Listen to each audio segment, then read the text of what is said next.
counselors, please. Hello, and welcome to our Tuesday evening workshop. I appreciate everyone who's here and who's tuned in from home. We're going to have an update on the Simard-Payne Memorial Park Master Plan. Gagne, if you can, I did half your job. If you can introduce yourself completely, and then if our guests can introduce themselves, then please continue with the presentation. And if I can ask counselors to hold questions until the end. Thank you. Absolutely. Good evening. Kevin Gagne, the Director of Lewiston Public Works. Thanks for meeting with us tonight. We want to talk about the Simard-Payne Memorial Park. The Riverline Master Plan started back in 2010, was adopted in 2012, and then we've recently done an update that started in 2022. And tonight we have with us Jessica Higgins with Viewshed and also Jamie Hark of Viewshed. There's team behind us, city staff, Shelley Norton, Jeff Boley, John Connor, as well as Steve Murch, and other staff have been a part of this process. We also have Hillary Oak Judge, who's not with us tonight, but we're going to listen with Jessica and Jamie as they walk you through an update of where we're at. So we've taken things from a conceptual to try to start to build something. So we do have some funding to actually build, and we'd like to get some input, and this is the start of that process. So. All right, thank you. Good afternoon. I'm Jessica. I'm with Viewshed, and this is Jamie Hark. Do I need to lead in more? Okay. Oh, that's loud. All right, let's go ahead and get started. So just to give you an idea of what we're doing is this is the official project kickoff meeting for the master plan. So we're using the Riverfront Master Plan update as a base and building on that. So we're seeing what they put where, what funding blocks there are. We're digging into the park to see if it's appropriate for the space and how we can enhance from there. So we are not doing any additional public engagement because the public engagement that was a part of the Riverfront Master Plan was very intense. We stole this slide from Teague & Bond Studio, who actually developed the Riverfront Master Plan.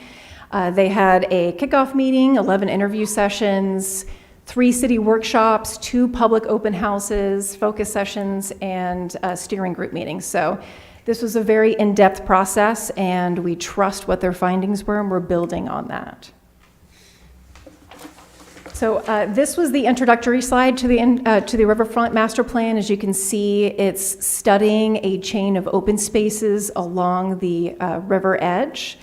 What we are looking at now, we're zooming into item 4, which is specifically Simard-Payne. So we're kind of narrowing down that field of focus down to just Simard-Payne and Oxford Street. This is what was developed by the Riverfront Master Plan for Simard-Payne. So it looks very similar to what's existed now. There's an event lawn, there is the amphitheater, and there is the floating boat dock that can be seen on the northwest side of the park. From there, we're building on that with a picnic boat pavilion near the boat dock. There are canal steps now along the Oxford Street Canal, as well as updating the streetscape there. We're adding a community pavilion, and we're enhancing connections between Lewiston and Auburn by extending Beach Street, adding a turnaround there for emergency vehicles and for buses, and enhancing the walkway connection between the Oxford Street streetscape and the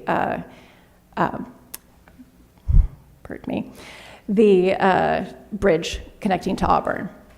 We're also adding in an adventure play space.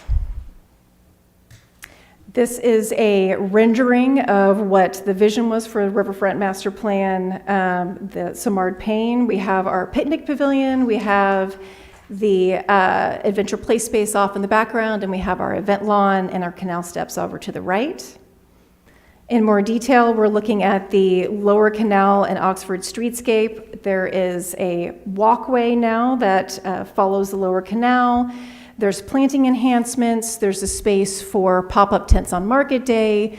There's additional parking, plant pockets, and overlooks that overlook the canal. And you can see in this section here, there are an enhancement is steps down to the water from Simard-Payne Park, down to the lower canal so that people can launch their kayak, dip their feet in the water, and in the wintertime, skate, potentially. So taking a look at project rankings. So on September 26th in 2023, there was a joint meeting between City Council and the Planning Board to rank projects that were proposed in the Riverfront Master Plan. These items that you see here are ones that are within the scope of the master plans, of Simard-Payne Master Plan specifically. So there's the Community Pavilion, which had 11 votes, came in with 10%, which is one of the highest ranked items. There was the Improve Oxford Street Streetscape, came in with 6 votes. The Shoreline Invasives Removal, which has already been complete. The Red Shop Improvement, also with 6 votes. Oxford Street Reconfiguration and Canal Steps, with 5 votes.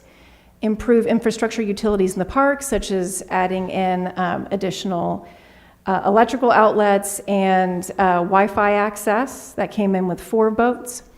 And new Simard-Payne Playground, 2 votes. Beach Street Extension, which was acquiring the right-of-way across the street from Oxford Street, leading up to the turnaround that you saw in the design, that had 1 vote, but it has already been complete. And there were the Lower Bates House access with 1 vote. And with that, I'll turn it over to my colleague. Great. Good evening, everybody. My name is Jamie Hark. I'm a landscape designer, also with Viewshed. So this is the part where somebody who's not from Lewiston orients you to a park that you all know well in Lewiston. So I will go very quickly through it. But basically, so far in this process, we've put together an existing conditions base map. We've been doing research on the site. And so as you can see, this is the park as you can see it today. We've highlighted some of the key features, which I believe most of you should be oriented with already. But then another important thing to look at is what is upcoming for this park. And so we can toggle to the next slide and look at a few additional projects that will be coming in the near future. We have the Phase 1 ribbon path, which is going to be going out to bid in February. We have a Phase 2 ribbon path. The design has been completed for that. Work on the main mill will happen sometime over the summer, and there has been some preliminary design for the PAMCO building. So this is our base, our frame of reference as we begin this work, and we will basically be building off of this base map both visually and with content from there. Key to Simard-Payne Park is some of the fantastic events that happen throughout the year. Looking at the main events that happen throughout the summer, in June, the Great Falls Brew Fest, July is Riverfest, August is the Great Falls Balloon Festival, and September is the Dempsey Challenge, of course. And so what's going to be important for this is that to understand what the event's needs are that are currently existing in this space and creating a master plan that takes those needs both spatially and physically into account. We have a few maps that we're working off of where these festivals have laid out in the space. Obviously, Riverfest is more oriented towards the water side with the beer garden in the center. Great Falls Balloon Festival takes up a lot more of the space, balloons launching from the center, pony ride stage area, all of that, food vendors. And then also looking at the Dempsey Challenge and also factoring in where the actual race concludes and the stage area, food, etc. And so that will be something that we very much factor into this process as well. And so master planning a space that can work for these events that are already so fantastic in that space. So looking ahead, the work that we have yet to do. So we are basically concluding the research and existing conditions portion. You can see today is our kickoff presentation to you all. From here, we launch into a concept design period with a presentation to you all with alternatives, basically different combinations of things that we work up, we want your approval of, get some feedback, so that'll be sometime in December. And then we go down into master plan documentation for a final design presentation sometime in February. And so the purpose of speaking before you now is just to introduce ourselves, to orient you to the process that we are embarking on, but also we've kind of shown you the big wealth of work and material that we've looked at and that we will be using for the concept design period. But having you all here, we were hoping to open it up to a Q&A so that you all could discuss specific areas of the park that are of interest that we definitely should not miss. Thank you. I appreciate both of you being here. Thank you, Director Gagne. I would like the record to also reflect that we have Deputy Director Megan Bates here as well, so thank you. Questions, comments from the council? Yes, Councilor Glant. Thank you, Mayor. First of all, thank you. I love the plan, I love IC. I do have questions about steps to the water and liability of the city. A lot of young kids running around. You know, what are we going to have for prevention that some little kid is not going to run from his parent and scoot across there and be in a canal? The canal's depth is a depth deep enough, obviously, to cause drowning. Is there going to be kind of precaution or some kind of way to rope that off, that people still can move their kayaks or boats back and forth or sit there and enjoy? I'd have a big concern about that from a city liability standpoint. Thank you. Absolutely. So what we're doing is we're going to dig in and try to design these steps to, obviously they're going to be within code. So we're going to have handrails, steps to get down. We're going to try and build this to where it's as safe as possible for people to access the space. But in terms of preventing children from falling into the canal, you can say the same thing about the river. It's completely open. Kids can run in the river and, you know, be swept away and drown. So this is actually a safer space for them to access the water, would be from these canal steps, especially if they're built to code. So that's our goal. I'd like to follow up, having raised children. Steps are very inviting. The riverbank is not. Parents are tend more likely to keep them away from that path. So my concern would be the fact it's inviting, whether or not you're going to run a fence or some kind of fencing so there's an entry point, but so kids who do run down, chasing a ball, chasing a kite, that there'd be some protection. Because I do have a concern that in my mind, and having raised children to know, that the stairs aren't going to stop them when they see water, especially if you're a 3-year-old who's a runner. Absolutely. All right. We will make sure and adjust our design accordingly. Yes, Councilor Chittum. Thank you. This is for Director Gagne. What sort of communication takes place during this whole design concept? I'm thinking specifically of the Red Shop. I know that's an area that's in flux, and I want to make certain that our design team is fully aware of all of the moving parts as this goes forward. I'd hate to spend money on a project that we suddenly or eventually decide is not going to happen. So I mentioned some staff, Director Connors as well as Shelley Norton. Those that I didn't mention is Lincoln Jeffers.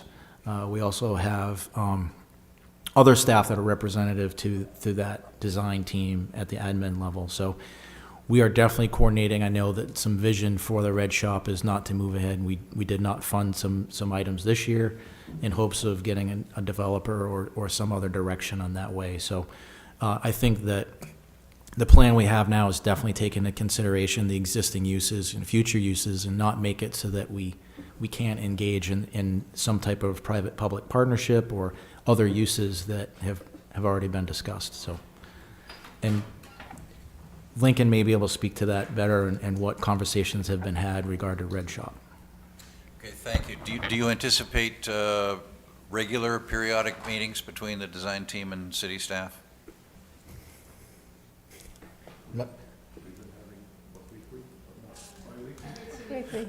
Bi-weekly.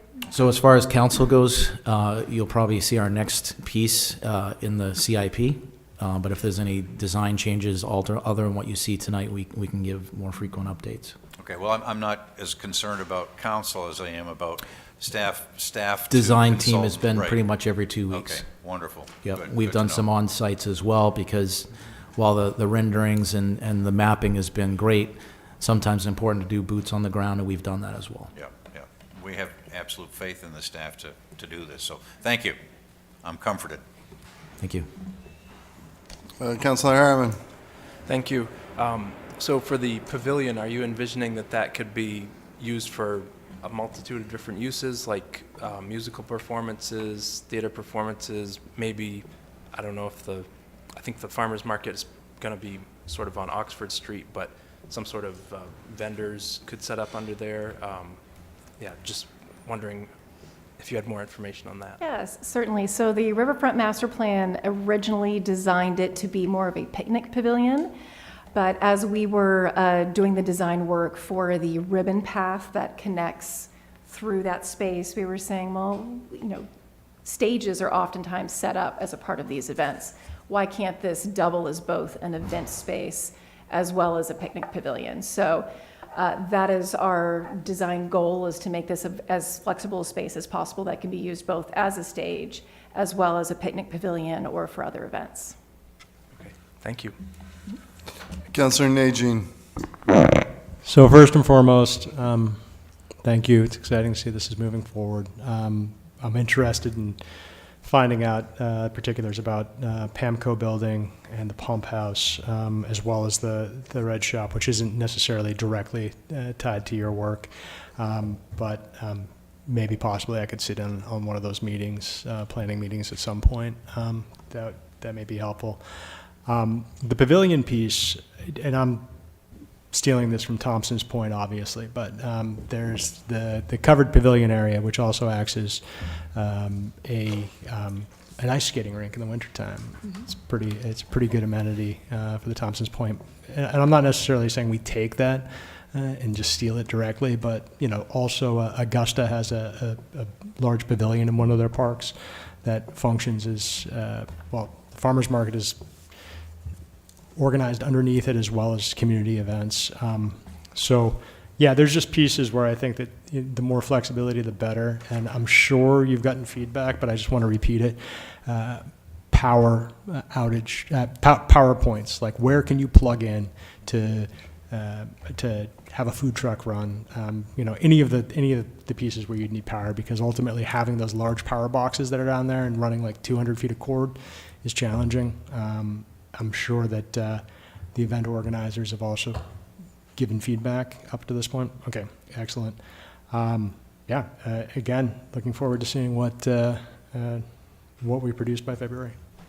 Thank you. So yes, thank you so much for your work. I was on the Riverfront Island Master Plan, the whole process you were talking about. I was on that committee, and I remember the pavilion, but at no point do I remember that it was for picnics.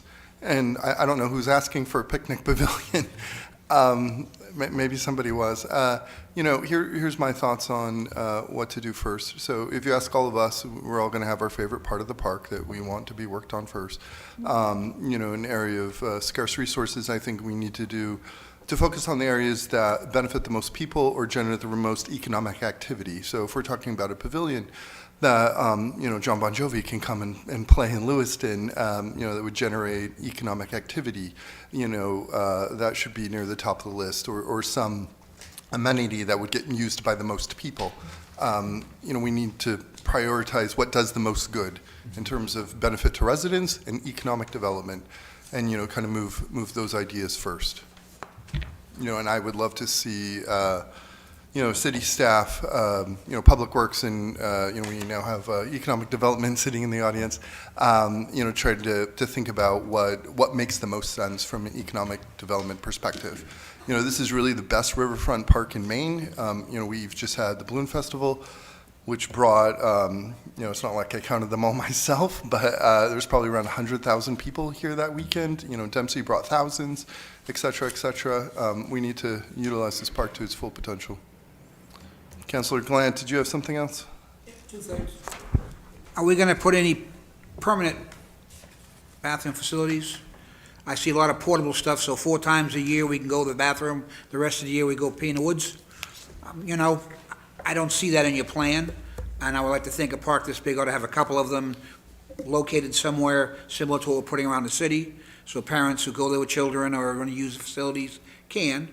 And I'll disagree a little bit with the mayor about Bon Jovi, though I do like his music. In fact, I could tell you a story that when I was a recruiter in the Navy, he came in my office, and we talked. He's from Sayreville, New Jersey. However, I think it's more important to have a picnic area for parents because the park belongs to the residents of Lewiston.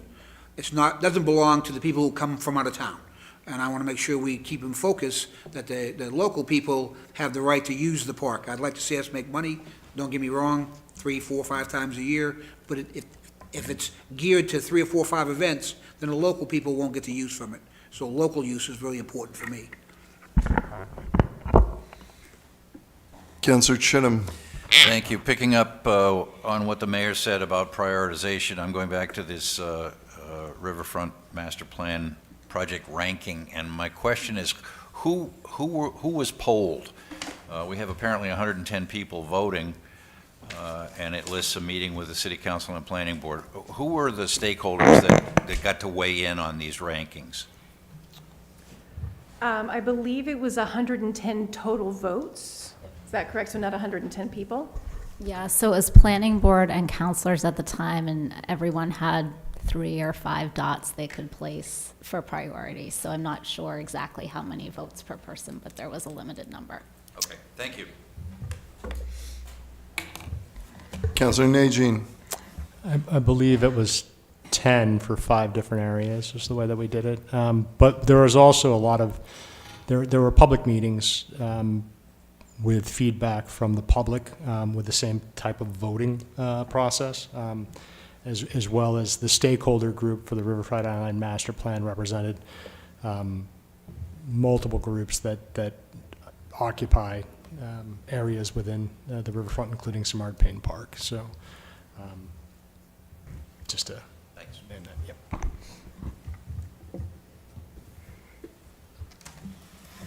yep. Yes, and I understand that, Simard-Payne Park is certainly for our residents, and all the residents should feel welcome to use it, and in fact, many do for a wide variety of purposes, picnicking even now without a pavilion. And I would like to also offer that there's, we have, Director Gagne, I believe we have close to 30 parks in town. Does that sound about right? I will go off your number or defer to Deputy Bates. That's, Including school grounds is close. yeah. Yeah, there are many opportunities to picnic here in Lewiston. I will share that the vision and the design right now incorporates both a pavilion and picnicking areas off to the side and adjacent to the pavilions and not central to the pavilion. And I think it really, small venue events, great, even large events, those areas are still be accessible and not limit the features of the park, but let everybody enjoy it. So I think that's incorporating all of that. And we have definitely heard about the power, especially living the latest balloon festival that the city put on how much that effort is. We also did go down and see the power requirements on what the Dempsey Challenge did. So that's definitely weighing in on where we put that to be flexible enough, but not invest too much that it's not used. We want to make sure that whatever we put out there is used. And as far as the porta potties or the versus the permanent restrooms, there will be one next to the fitness court, and there will be one next to the parking garage adjacent on Lincoln Street. So where they get incorporated down in here, we definitely want to make sure that we weren't at an entrance. You want to put it deep into the park. And so with all of that discussion, we'll definitely weigh it in and figure out a place. I know that of the last 2 different events, we've talked about what other venues can we put the porta potties versus where we've had them. So there's a lot of discussion about making sure people have a space to go that's appropriate, and then have it not be a focal point in the park. Councillor Najin. The only other piece I'd add, one's just a small consideration, and that's many of these spaces, if we think about them as like segmented spaces in order to be used by public groups who will actually organize the programming, that's a big piece. If you look at the Riverfront Fest, that came from community groups working together with the city in order to create a draw for the city. Now that the city has had the experience of the Balloon Festival, there's moving pieces there where there's other activities that can happen within that space. I think about, again, both Thompson's Point and then Bangor, the waterfront music venue. And it would be nice to say that maybe we could have a dozen concerts over the period of a summer. I think about Prescott Park also down in Portsmouth, which is got some really great programming as well. But And the other piece that I would just add is that when we remove that dock that everybody uses as a stage currently, I think that would be like the last vestige that pays homage to the fact that was actually a working train yard. And so I know there's probably no plan in there other than Main Mill existing, but it would be nice to have some type of recognition of the fact that the gauges of the trains, when the train lines dead-ended behind the Grand Trunk Railroad office, it's a big piece of our history, so. Yes, absolutely agree with that. And just to say, there are some existing railroad rails that are still in the park that we are integrating into the ribbon path design, so those will still be there. And as a part of the ribbon path project, we're also doing signage design that is incorporating these railroad elements as well.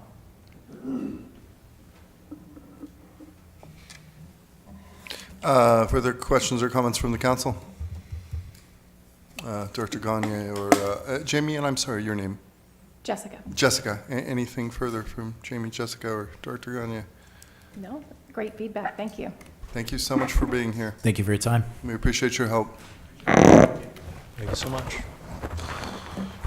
Now, moving forward to Parks and Rec. Just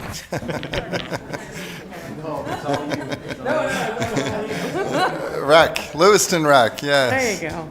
All right, come on down.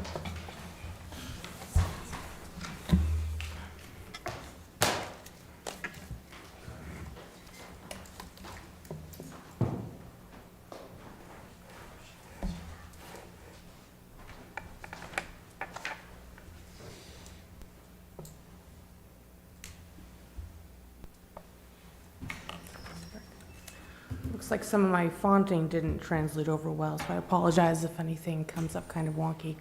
My name's Nicole Welch. I'm the Recreation Director.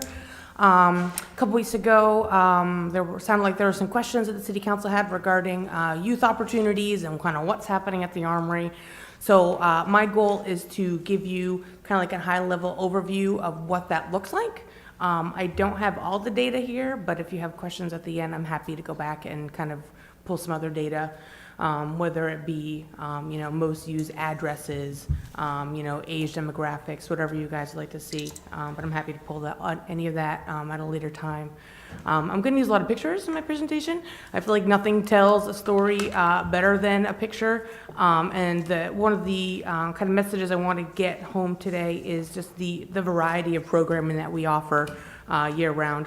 We offer opportunities for youth, adults, community programs and events, and 50+ and senior citizen programming. So there are two kind of buckets that we work in. We work in the programs and activities for the community, but then we're also very much in the rental and reservation kind of business as well. So as far as youth program, we're going to dive into that a little bit more in a second.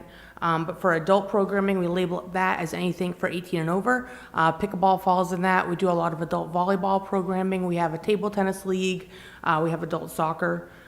We've also started up a new softball program this summer as well. As far as community program and events, we have a ugly sweater bingo event we do every December. We're doing a cookies and crafts night in December. Thursday night, we have our Halloween at the Armory, which is a free event. So we have events kind of year-round for all community members. We also have our 50+ and senior citizen programming. That is a combination of the Lewiston Senior Citizens, which are their own private entity, and what our age-friendly programmer puts on as well. So for example, Stephanie Cody, our age-friendly programmer, she's taking 50 senior citizens to Encore Casino on Saturday. We also have Bridge, we have community luncheons, we have AARP. So we have, again, a wide variety of senior citizen and 50+ programs. For rentals and reservations, these are the 5 big ones that we really work with in our department. Lewiston Armory is definitely the biggest heavy hitter there. From there, we do Franklin Pasture, the Ron Warren Memorial Fields, Montello, and McMahon sometimes, and Lewiston Athletic Park. So those buckets combined are kind of what make up our day-to-day activities. And I also just want to mention, again, as you start thinking about the programs and opportunities that we have, how many staff we have. So we have 7 full-time employees. which has actually allowed us to expand some of the programs. And on the next slide, as long as it formats correctly, you will see some of those new opportunities that we have. We also had 77 part-time and seasonal employees. That includes pool staff, that includes summer camp staff who might want to stay on to help referee in soccer season. Includes any building monitors that we might have, so that's all part-time temporary. But I think the most impressive number is we've had 96 volunteers over the last year, between October of '23 to current. And if you do the math on, I can't remember what the dollar amount is for translating volunteer hours to actually cash value, that 96,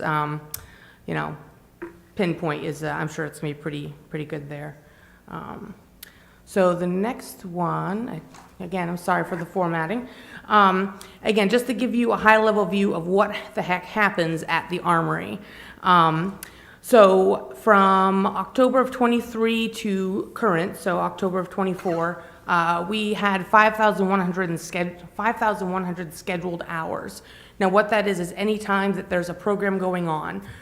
So if we have pickleball going on at the same time as cribbage, going on at the same time as chair yoga in the middle of the day, those will count as 3 separate hours, just to give you an idea. So it's not occupied hours, it's actually program hours that have been scheduled. And this 5,000 scheduled hour point is only for the Armory. We are still on track to hit a 60,000 visits this year. And visits, that's not an individual visit.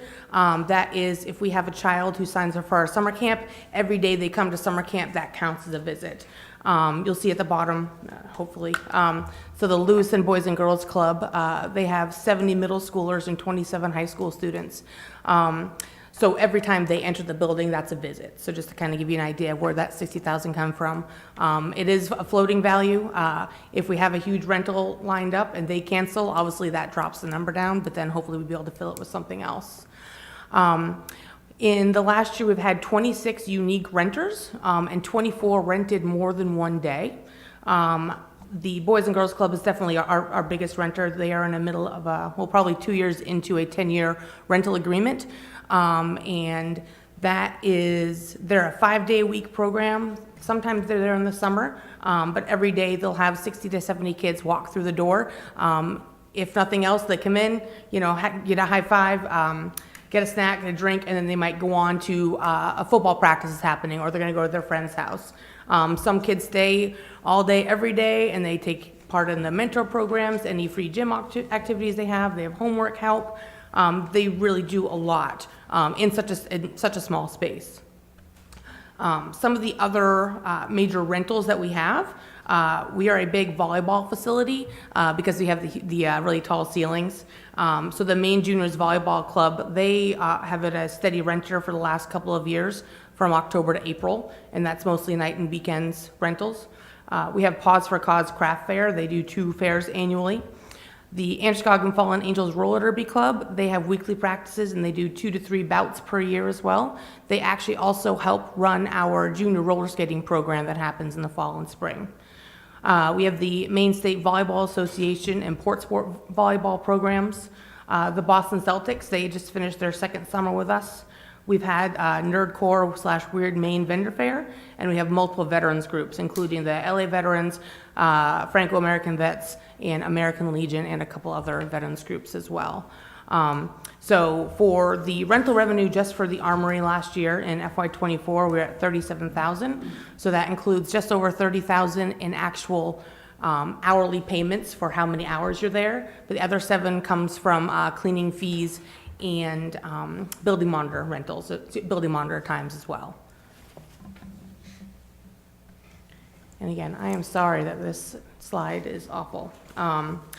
So a year in review as far as the youth activity for opportunities from October 3rd, 23 to this past, currently October.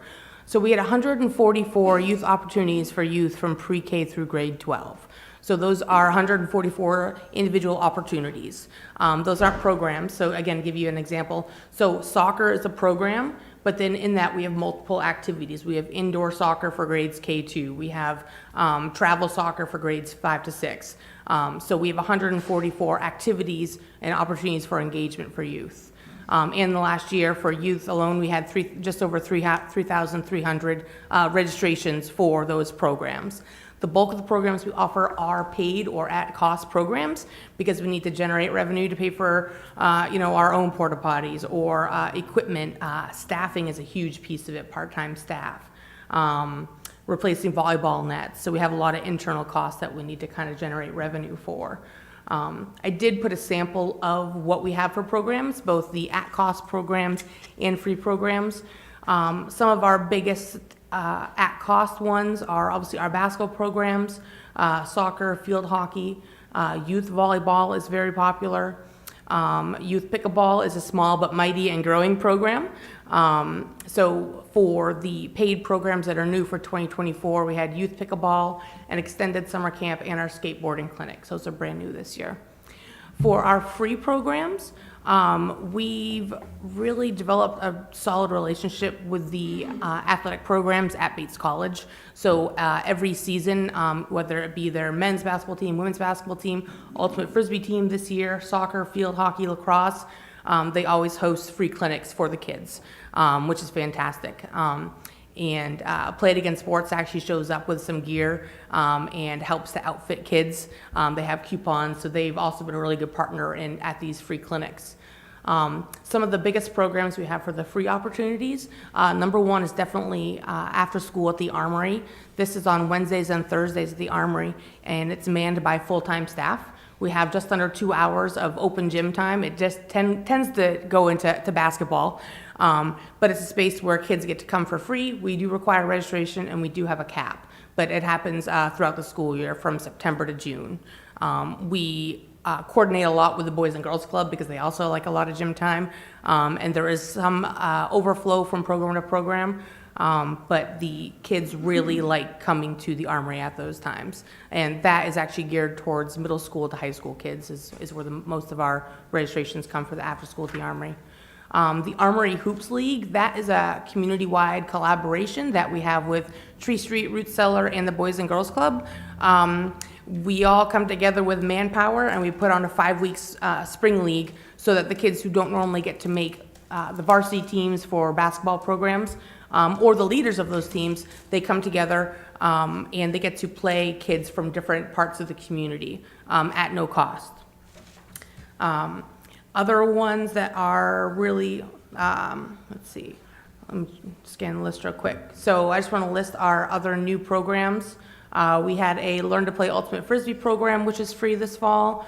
Introduction to Rugby, Family Open Gym, the Turf Time Pop-Up Sports. That was our summer-long turf opportunity. We had about 60 to 70 kids who were registered for that program, and that was out there on Mondays to Fridays all summer long, right in the middle of the day. And I think those were all the new ones aside from the clinics that we had. And I think that summarizes all of the programs. I wanted to leave some opportunity for you guys to ask specifics about programs.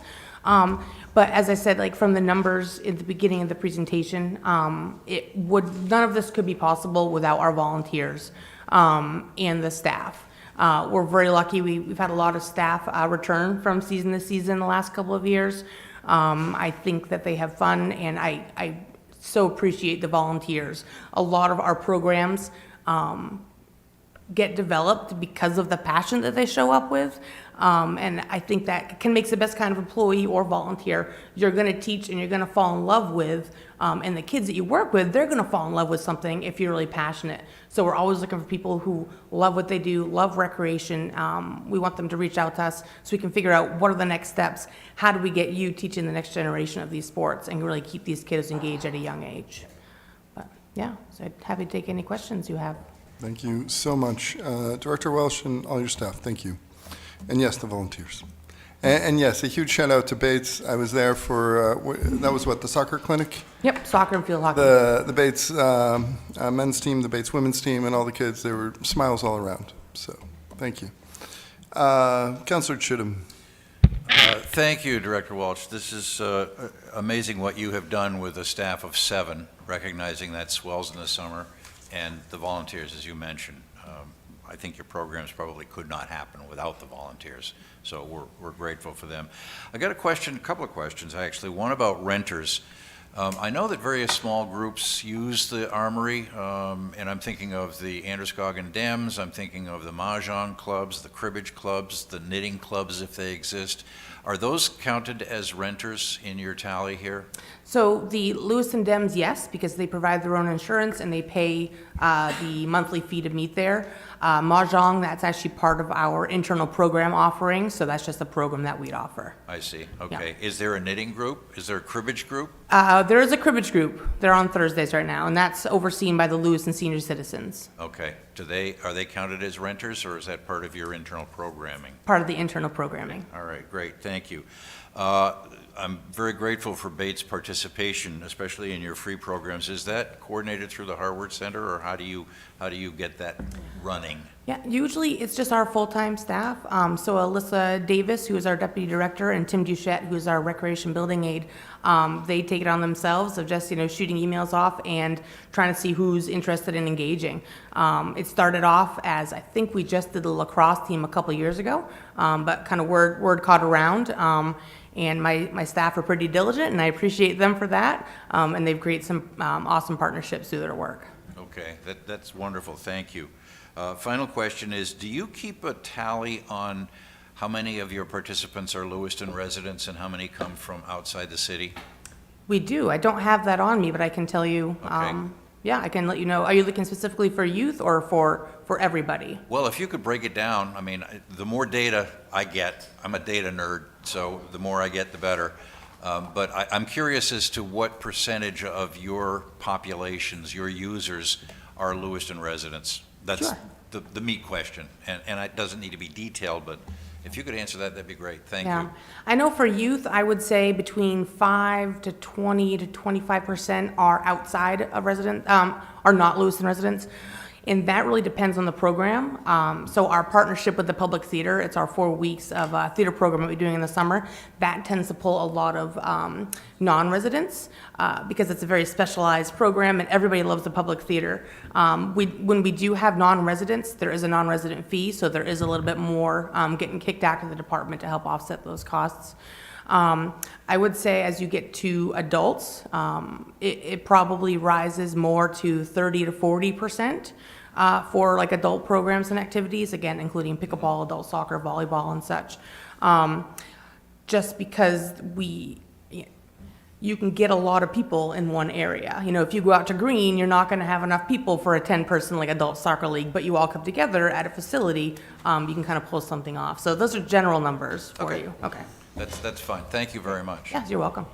Yes, I understand. There's about 7 people that live in Green, so a 10-person team would be Yeah, difficult. they got one-on-one basketball, that's it. Councilor Glant? Thank you, Mayor.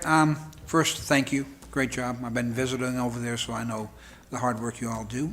Okay. So I got three questions. I guess, are we driven more by the $37,000 income, or are we driven more in doing kids' programs? I don't need an answer right now. I want you to think about that, okay? The second part is, I'd like to see a calendar showing for the year, from last year to this October, on the dates that the renters and people reserved the spaces. So I have an idea what was actually available to Lewiston people, meaning there's the kids and kids programs.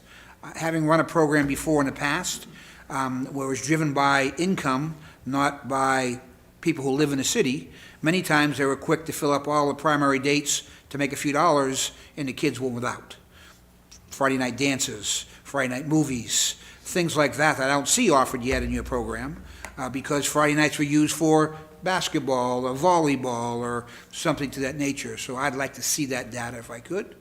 So you want the entire year broken up. So the calendar of the entire Armory and all the facilities it is available online. So if you wanted to check that out, just go to lewistonrecreation.com. Am I able to print one big calendar? Nope, you would have to print by Month? probably by week. There's a lot. Well, if you filter, I can get you something that says if you filter by a specific facility, I would agree. Yeah, I'm just curious to see, what I'd like to see is it color-coded that payers are in red and Lewiston people are in blue. I just need 2 colors, so the free stuff is all the programs that we offer here, and the red stuff is where you made money on those days. Okay. Okay? Thirdly, I know that the budget's gone by for this year, but for your budget next year, I would like you to budget money for a volunteer appreciation day.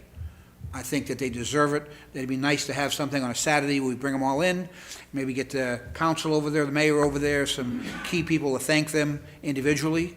You may not have the money this year to do it, but with 96 volunteers, and I know the importance, having run a program that falls under, that it'd probably be really nice to do that. I'm not for a volunteer of the year, because a volunteer of the year could be a person who comes one time, depending what they contribute, not somebody who comes 100 times. So I'm more interested in just everybody getting in there. Maybe some volunteers don't even know they know each other, and it's kind of like a meet and greet. So I'd offer you that. Thank you. Yeah, thank you. Councilor Najin. Thank you very much, Mr. Mayor. Director Welsh, first and foremost, I'd like to extend my personal apology for forgetting about the Armory programming during the last council meeting. You certainly do a lot for the community. And it is greatly appreciated, both your staff and the volunteers that dedicate their time and efforts in order to better our community. One of the things that was mentioned by Councilor Gallant that I would like to echo, a lot of the activities that you have are structured activities. We also have a challenge with, I think, usable space, right? And we just have the Armory, and there's a lot of programming that happens there. And so unstructured activities in supervised space is sometimes helpful as well, especially for, middle schoolers and folks who are a little bit older. The activities at night, or towards the evening on weekends and on, Friday nights, like whether it be a movie night, a dance, whatever it might be, I think would be valuable in this. I'm not quite sure if people still go to dances, but when I was in high school, it was a thing. But whatever the activities may be, we used to have opportunities for kids to be in the community, be doing something that was usually supervised on some level, and we just don't really have a lot of that at this point. And I guess the other piece is just, I've seen this programming expand over the past, I think it's been 4 years now that it's continued to expand, and it's really, it's refreshing. It's one of these things that it's wholesome to have youth and young adults involved and seniors engaged in ways that tie them into the community. And so it's absolutely fantastic, and thank you. Yeah, great, thank you. Yeah. I just want to touch on the dance movie night conversation real quick. I agree with you. It's the lack of free, I'm going to call it free programming or community opportunities for teens and young adults. It definitely is not because we don't want to. Obviously, we know this, and I know you guys all know that as well. It really comes down to resources. I think both staffing resources and facility resources. This year, we're starting to expand our youth basketball program into the schools a little bit more because we don't have enough space in the Armory to be able to schedule 300 kids for soccer, 300 kids for basketball and such. So we are trying to be a little bit more creative as far as what that goes. So the biggest, I would say, as far as renting time for the gym is definitely Tuesday nights and Friday nights, and then Saturdays during the day. There are a good chunk of Lewiston residents who come to play at the Armory and play in those sports. And I think there's also a level of economic development that is happening with youth sports tourism and adult sports tourism.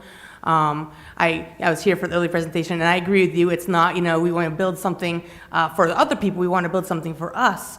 But the Pause for a Cause, craft fair, that's a regional thing. You people coming all over from the state, and it also puts a lot of dollars back into the local vendors. If we have a full-day volleyball tournament, those people are coming from Portland, who might not necessarily come to Lewiston unless they had a positive reason. So hopefully they're coming here, they're getting some Mexican food on the way out the door, hitting the gas stations. It's not millions of dollars, it's not Balloon Fest worthy, but it is getting other people who don't live in Lewiston into Lewiston, having a positive experience, which is what we want as well.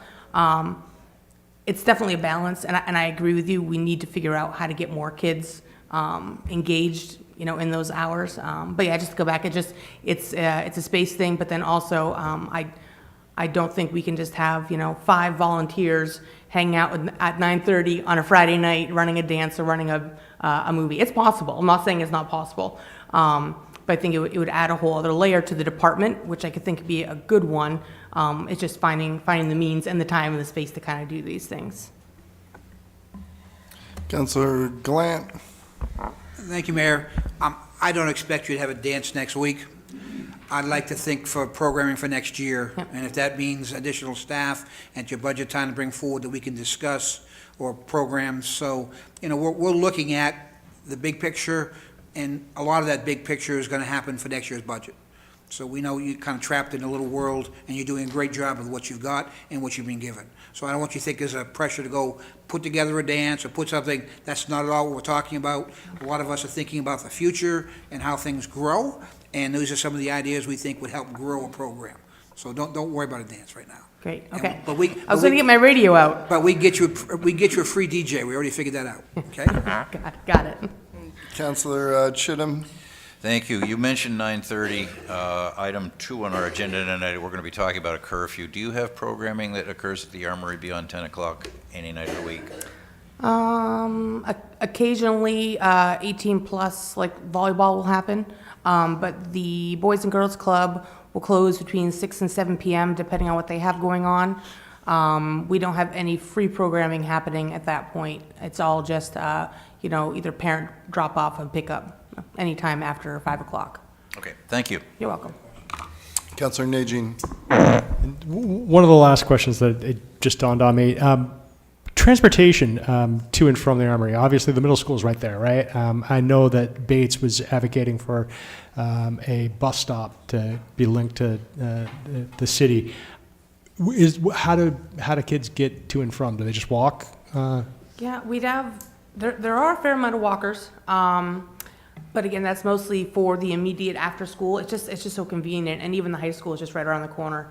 So a lot of those kids walk. For anything after 5 o'clock at the Armory, a lot of them get driven. Okay. Yeah, just a thought concerning just the way our transportation system works, and then also if your parents aren't going to come pick you up, well, maybe somebody else's parents will, so that's good. But there's a piece that you got people working second shift, all that type of thing. So just a thought. Yeah, I agree. Yeah. It's not the rec's responsibility, but We appreciate the good work you've been doing, so thank you so much, Yeah, Director thank you all. Welsh. Yeah, wonderful evening. You too. That concludes our workshops. I hope to start as close to 7 as we can for the business meeting.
Hello and welcome to our Tuesday evening council meeting.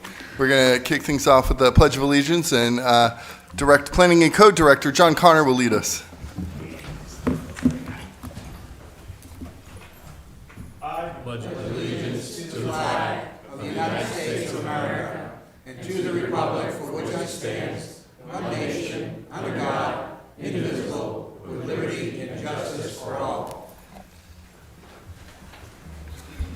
Thank you very much, Director Connor. Do we have any Lewiston leads this evening? No. Okay. Madam Clerk, I believe we're ready to begin. Thank you, Mr. Mayor. All roll call votes for this meeting will begin with the Councilor of Ward 4. And I understand we have minutes. We do. The acceptance of the minutes of the October 1st, 2024 meeting. So moved. Second. Yes, Councilor Najin, followed by Councilor Gallant.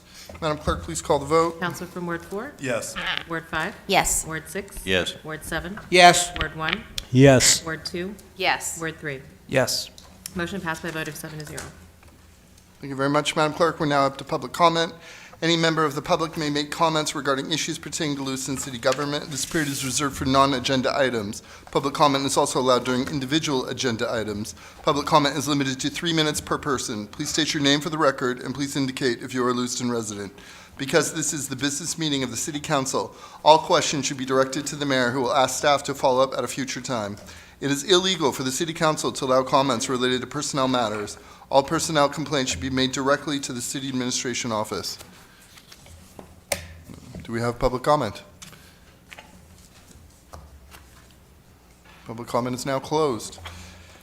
Madam Clerk, item number 1. Item number 1, public hearing on a renewal application for a special amusement permit for live entertainment for the Carriage House, 1119 Lisbon Street. Requested action to grant a special amusement permit for live entertainment for the Carriage House, 1119 Lisbon Street. May I have a motion, please? So moved. Councilor Gallant, Second. second by Councilor Najin. Discussion? Public comment? Back to the council. Madam Clerk, please call the vote. Councilor from Ward 4? Yes. Ward 5? Yes. Ward 6? Yes. Ward 7? Yes. Ward 1? Yes. Ward 2? Yes. Word 3? Yes. Motion passed by a vote of 7-0. Item number 2. Item number 2, public hearing and final passage for amendments to the offenses and miscellaneous provisions ordinance regarding changes to the citywide curfew for minors. Requested action that the proposed amendments to the City Code of Ordinances, Chapter 50, Offenses and Miscellaneous Provisions, Article 2, Minors, Section 50-81, Definitions, receive final passage by a roll call vote. May I have a motion, please? So moved. Councilor Gallant, second by Councilor Sol. Discussion? Yes, Councilor Chittum. The motion was specifically for section 50-81, and I believe there are also changes in 50-83 and 50-87. Would those be included, Madam Clerk? Yes, we would incorporate those. I apologize. We just used the same motion from before for first passage, but we had amended it on the floor. So yes, if the council would be amenable to incorporating section 50-81, 50-83, and 50-87, that would be great. Thank you. I am. Madam Clerk, you're saying we could do that as a friendly amendment? That'd be great. Thank you. Okay. Councilor Gallant, sounds Yes. like you're in favor. I am in favor. Councilor Sol? Yes. We have agreement up here, Madam Clerk. Thank you so much. Further discussion from the council? Public comment? Back to the council? Madam Clerk, please call the vote. Councilor from Ward 4? Yes. Ward 5? Yes. Ward 6? Yes. Ward 7? Yes. Ward 1? Yes. Ward 2? Yes. Ward 3? Yes. Motion passed by a vote of 7-0. Item number 3. Item number 3, public hearing and first passage to amend the business license ordinance regarding license requirements for homeless shelters. Requested action that the proposed amendments to Chapter 22 Business Licenses, Article 16 Homeless Shelters of the City's Code of Ordinances receive first passage by a roll call vote and to continue the public hearing to the next regularly scheduled City Council meeting. May I have a motion, please? So moved. Councilor Second. Gallant, second by Councilor Harriman. Yes, discussion. Councilor Chittum. I think it's appropriate for me now to offer an amendment which would incorporate the changes that I have emailed to all councilors and provided in hard copy to the councilors, the city administrator, the city clerk, and a few copies in the agenda box. These amendments or these adjustments I have supplied are printed in red on the item that is presented in the agenda packet. I'd move passage of the amended Article 16. Councilor Glant, are you seconding that? No. Oh, okay, well then, hold Sorry. on. We have a motion on the floor right this second. A motion to move for passage to, or to include this as an amendment for this agenda item. Do we have a second at this point? Councilor Sol has been seconded. And now discussion on this amendment. Yes, Councilor Chittum. Yeah, I'd just like to say that the amendment, which also has been sent to the co-chairs of the Homeless Shelter Committee, does not change anything substantively. It's what I call a polishing of the language, a clarification. By way of example, controlling person, the definition from controlling person was out of alphabetical sequence in the original proposed amendment. It has been moved so that C comes after A and before G instead of after L. There have been other cleaning up, polishing of the items in this proposed amendment. I'd be happy to answer any questions by councilors or those who have had a chance to review what I'm proposing. Thank you, Councilor Chittum. Madam Clerk, if I remember right, it's your office that reviews these changes, correct? Yes, because it's the business licensing ordinance, and that goes to the city clerk's office, yes. Yes. Have you had a chance to review these proposed changes? I'm skimming them now. I think the only item that staff was questioning that we didn't necessarily feel was a grammatical correction That changes everything. was on page 9, section 22-458, subsection 13, under the good neighbor agreement, and it's changing premises to property line. Beyond that, a lot of it seems to be some grammatical changes. You feel the change that you just mentioned is a substantive change? Well, it is changing the difference as to how it would be determined regarding the good neighbor zone. So if the council concurs with that, then a possibility could be to approve everything else as presented as written minus that item. And staff could either bring it back at the next meeting, or we could just hold it for any future changes that may come up in the next couple months. So we could do more changes together later on, whatever the council wishes. Okay, thank you. And based on your, quick overview, would this be the only change that you feel is more than just grammatical or polishing in nature, if you will? Yes, that's what staff's opinion is, Mr. Mayor. Okay. 1 second, Councilor Glant. Councilor Chittum, can we start with this and have you explain this item 13? Well, item 13, and I'm happy to withdraw that from the amendment. It simply was an easier way to measure. Rather than going on the property and finding the corner of the building, which corner may or may not be closer to the point in question, you've got a GIS system that will very easily draw a 1,320-foot radius around the property line. So it can all be done from the comfort of your home rather than taking a tape measure or an aerial photograph and finding the nearest corner of the building. So it was intended to make the measurement of this good neighbor area easier to accomplish by measuring from the property line. Incidentally, it also expands the definition of the good neighbor area by the difference between the corner of the building and the property line. so it makes it a slightly larger area. The council seemed to want to increase that. It was discussed as being 800 feet at the last workshop. It was made 1,320. So this would further increase it by, as I say, the difference between the corner of the building and the nearest property corner, plus making it easier to measure. That was the intent of my proposal. Thank you, Councilor Chittum. I guess if we can, if councilors can focus their feedback on this item first before we move to other sections of the proposed changes, that would be great. Councilor Glant? 2 quick points. One would be, if you move it to the outside of the property line, using the high school as an example, you would never have a facility anywhere down in that area, because the border of the high school from the main corner of the building is probably more than 1,300 feet. That'd be my first example. And I don't want to delay this any longer. We've had plenty of times to correct these things. We have people out there who want to apply for this process. I'm asking to move this question now. And I would second that.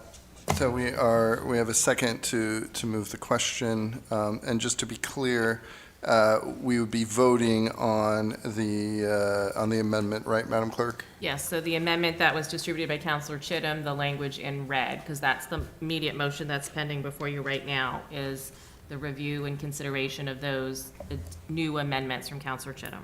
Okay, and just, I guess for the council and the public's sake, information. So, just so I'm understanding, Councilor Glant, you want to move the question, which means that we will not further discuss the amendments, and we will vote either yes or no on the entirety of the amendments, and then we'll be back at the main motion. Is that your intention? That would be correct, to kill the motion, if possible, then come back to the main motion. I see, okay.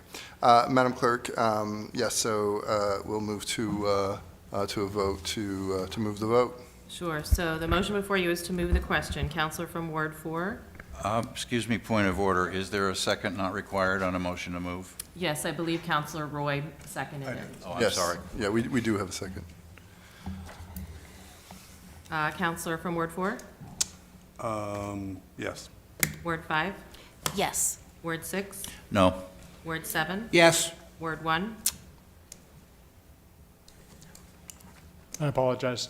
My yes vote is, So a yes vote would stop the discussion on the amendments that were submitted on the floor and move right to that vote immediately. no. Word 2? Yes. Word 3? Yes. Motion passed by a vote of 5-2. So the motion before you now is the amendments that were passed out basically in red on the printed document. Counselor from Ward 4. Yes. Ward 5. Yes. Ward 6. Yes. Ward 7. no, Ward 1. No. Ward 2. I am confused. Me Can you? too. Yeah, I can't even say a yes or no. Yeah. So Counselor Chittum passed out a handout tonight and also emailed it earlier, and all of his changes are in red. And we viewed staff's opinion as that most of them are grammatical corrections with the exception of the one regarding the property line. So Counselor Gallant previously said, I want to move the question, which means I want to stop discussion on this and go to an immediate vote. So that motion passed by a vote of 5-2. The council agreed we're going to stop conversation and discussion and go right to a vote on this. So we are in the middle of voting. Do you want to approve and adopt the language in red or not, is basically the question before you. No. Point of order, Councilor Roy, did you have something? I was really confused on this myself, and I would have voted no, to be honest with you, after the explanation you just gave. Madam Clerk, are we able to restart this vote? Sure, we can. We are restart the restarting vote. this vote. Before we restart this vote, are councilors clear on what we're voting for? We would- Councilor Najin? Yes. Oh, okay. Mr. Mayor, Administrator O'Malley, would you like to chime in? Sure. I think Councilor Chittum has made his own argument that the changes to the good neighbor policy going from the premise to the property line is a substantive change. So we need to post that for, is it 10 days, Kathy? The Thursday before. The Thursday Tuesday. before, so we'd have to post it. So in reality, because that change is substantive, we really can't hold this vote, and this is going to delay passage of this whole thing. We'll have to wait till our next city council meeting, which unfortunately is not until November 15th, unless you folks want to call an emergency meeting next week. Understood, thank you. 19th is our next city council meeting. Yes, to the election. So unless, and I believe Councilor Chin at one point said he would remove that, but then the question was moved. So now I think we are kind of locked into what has been presented. Yeah. So I just want everyone to be aware of that, that we're going to have to do this probably 2 more times. Should it pass, yes. Should it pass, correct. Understood. Thank you, Administrator. Yes, Councilor Sol? Can he bring it back Bring what back? if his amendment does not pass? It would have to be a member of the prevailing side. Is that right, Madam Clerk? A member of the prevailing side to have it for reconsideration, or it could have new changes to it to come back as a new motion if there's substantial changes within the red language. Okay, thank you. Okay, I think we're good. Madam Clerk, please call the vote. Okay, so we're, just for clarification. Please, the yes, motion yes. before you is, do you want to adopt the language in red in the handout that was emailed and distributed this evening? Counselor from Ward 4. One second. I'm sorry. Counselor Najin, did you have a question? It just ultimately at this point, because it's a procedural issue, there's no discussion that's allowed at all at this point. Correct. And the only option that we would have, if we wanted to move this forward tonight, would be to suspend the rules and then bring it back forward, correct? I'm sorry, say that again, so I can jump in here. Okay, thank you. So we're voting on Councilor Chittum's amendment, so if that passes or not, and then we'll vote on the initial, Yes. if it passes or not. This is not the main motion, Right, this this is is the not very amendment. much, it's just his amended motion that but the Councilor Glant's motion was to end discussion on it. That vote passed, and now we are voting on the amendment. Right, so we're just In trying to its answer in some its procedural entirety. questions for you, not subject matter questions, just some procedural questions, so council has an understanding of what they're going to be voting on. Thank you. Excellent. Madam Clerk, could you please clarify again what we're voting on and then call the vote? Sure, so the motion before you is moved by Counselor Chittum, seconded by Counselor Sol, to adopt the amendments that were distributed this evening that are printed in red on your handout. So Counselor Chittum's proposed amendments is the motion before you. Are you all set for the vote, Mr. Please Mayor? call the vote. Yes. Counselor from Ward 4, No. Ward 5, Yes. Ward 6,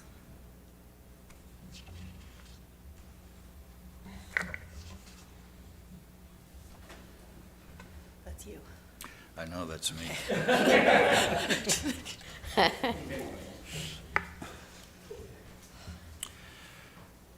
I'm trying to figure out how my fellow counselors are going to vote so that I can vote in the majority and bring this back for reconsideration. That's my pause. Counselor Chittum, we would appreciate your vote. Thank you, Mr. Mayor. Yes. No. Ward 7 is a no. Thank No. you. I'm sorry, so Ward 1 is, I'm sorry. Ward 7 is a no and Ward 1 is a no. Thank you. Ward Counselors, 2? yes, please wait to be called on for your vote. Thank you. Ward 2 No. and Ward 3. No. Motion failed by a vote of 2 to 5. We're now back at the main motion. Yes, Counselor Chittum, or, Counselor Najin. I propose that we accept all of Counselor Chittum's modifications with the exception of the good neighbor clause as a friendly amendment. If I could get a second on that, I'd appreciate it. I will second that. And then for the main motion, was it Counselor Gallant and Counselor Sol? Yeah, so the main motion, yes, was Counselor Gallant and Counselor Harriman. Or Harriman, okay. Harriman Yes. for the main motion. So now Counselor Jean, seconded by Counselor Chittum, is proposing an amendment to adopt all the language in red with the exception of the good neighbor language. Is that correct? Well, Councilor Najin is suggesting that it should be a friendly amendment. Is that correct, Councilor Najin? That is, yes. So we would then need to check in with the Councilor Gallant and Councilor Harriman. Councilor Gallant, how do you feel about that? Would this prevent us from having to delay? We will not have to delay if we're taking out that one change, that the premise of the Then I would property line. accept the friendly amendment. Councilor Harriman? Same here. Okay. It's now been accepted as a friendly amendment. All the changes except for whatever section it was, 22-458-13. Yes, thank you. Further discussion on this? Yeah, yes, Councilor Najin. The only reason why I don't want to accept the extension of the good neighbor policy at this point is because it is, in my opinion, a substantive change, and we haven't given the public the proper time to actually review the change and for feedback from the public. Every other piece is literally just language, and so I'm absolutely fine with that.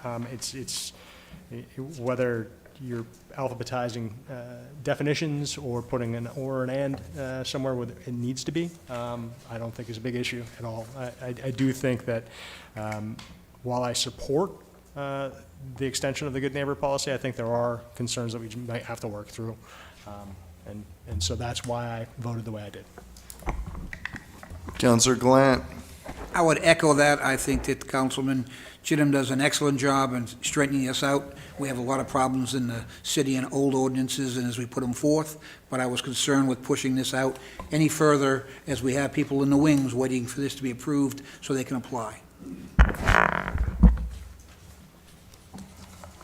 Public comment for this agenda item. Back to the count, or, I'm sorry, did you have public comment? Please step up to the podium, sir. Yep, nope, right back there.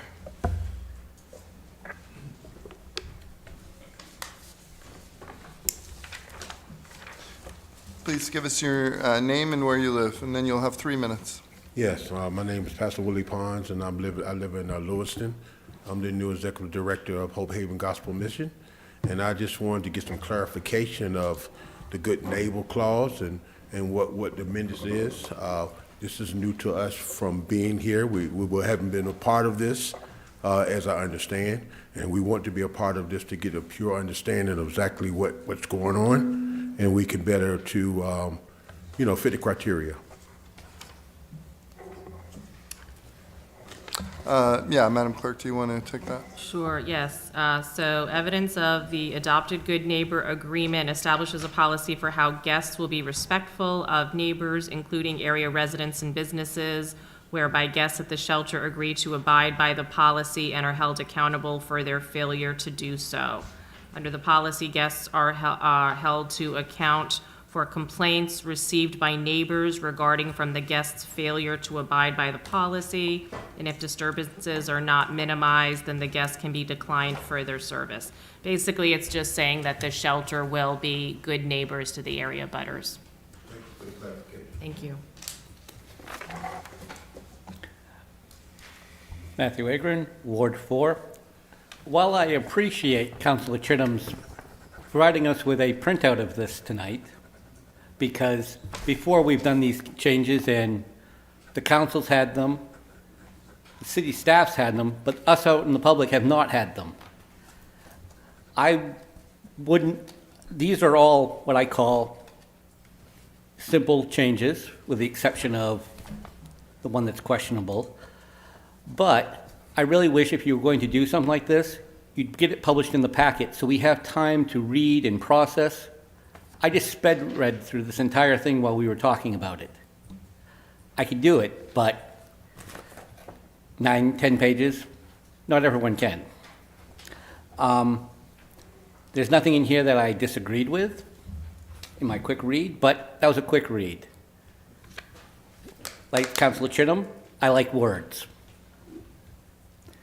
So, in the future, if you're going to make 10 pages worth of changes, could you get it published in the packet, please?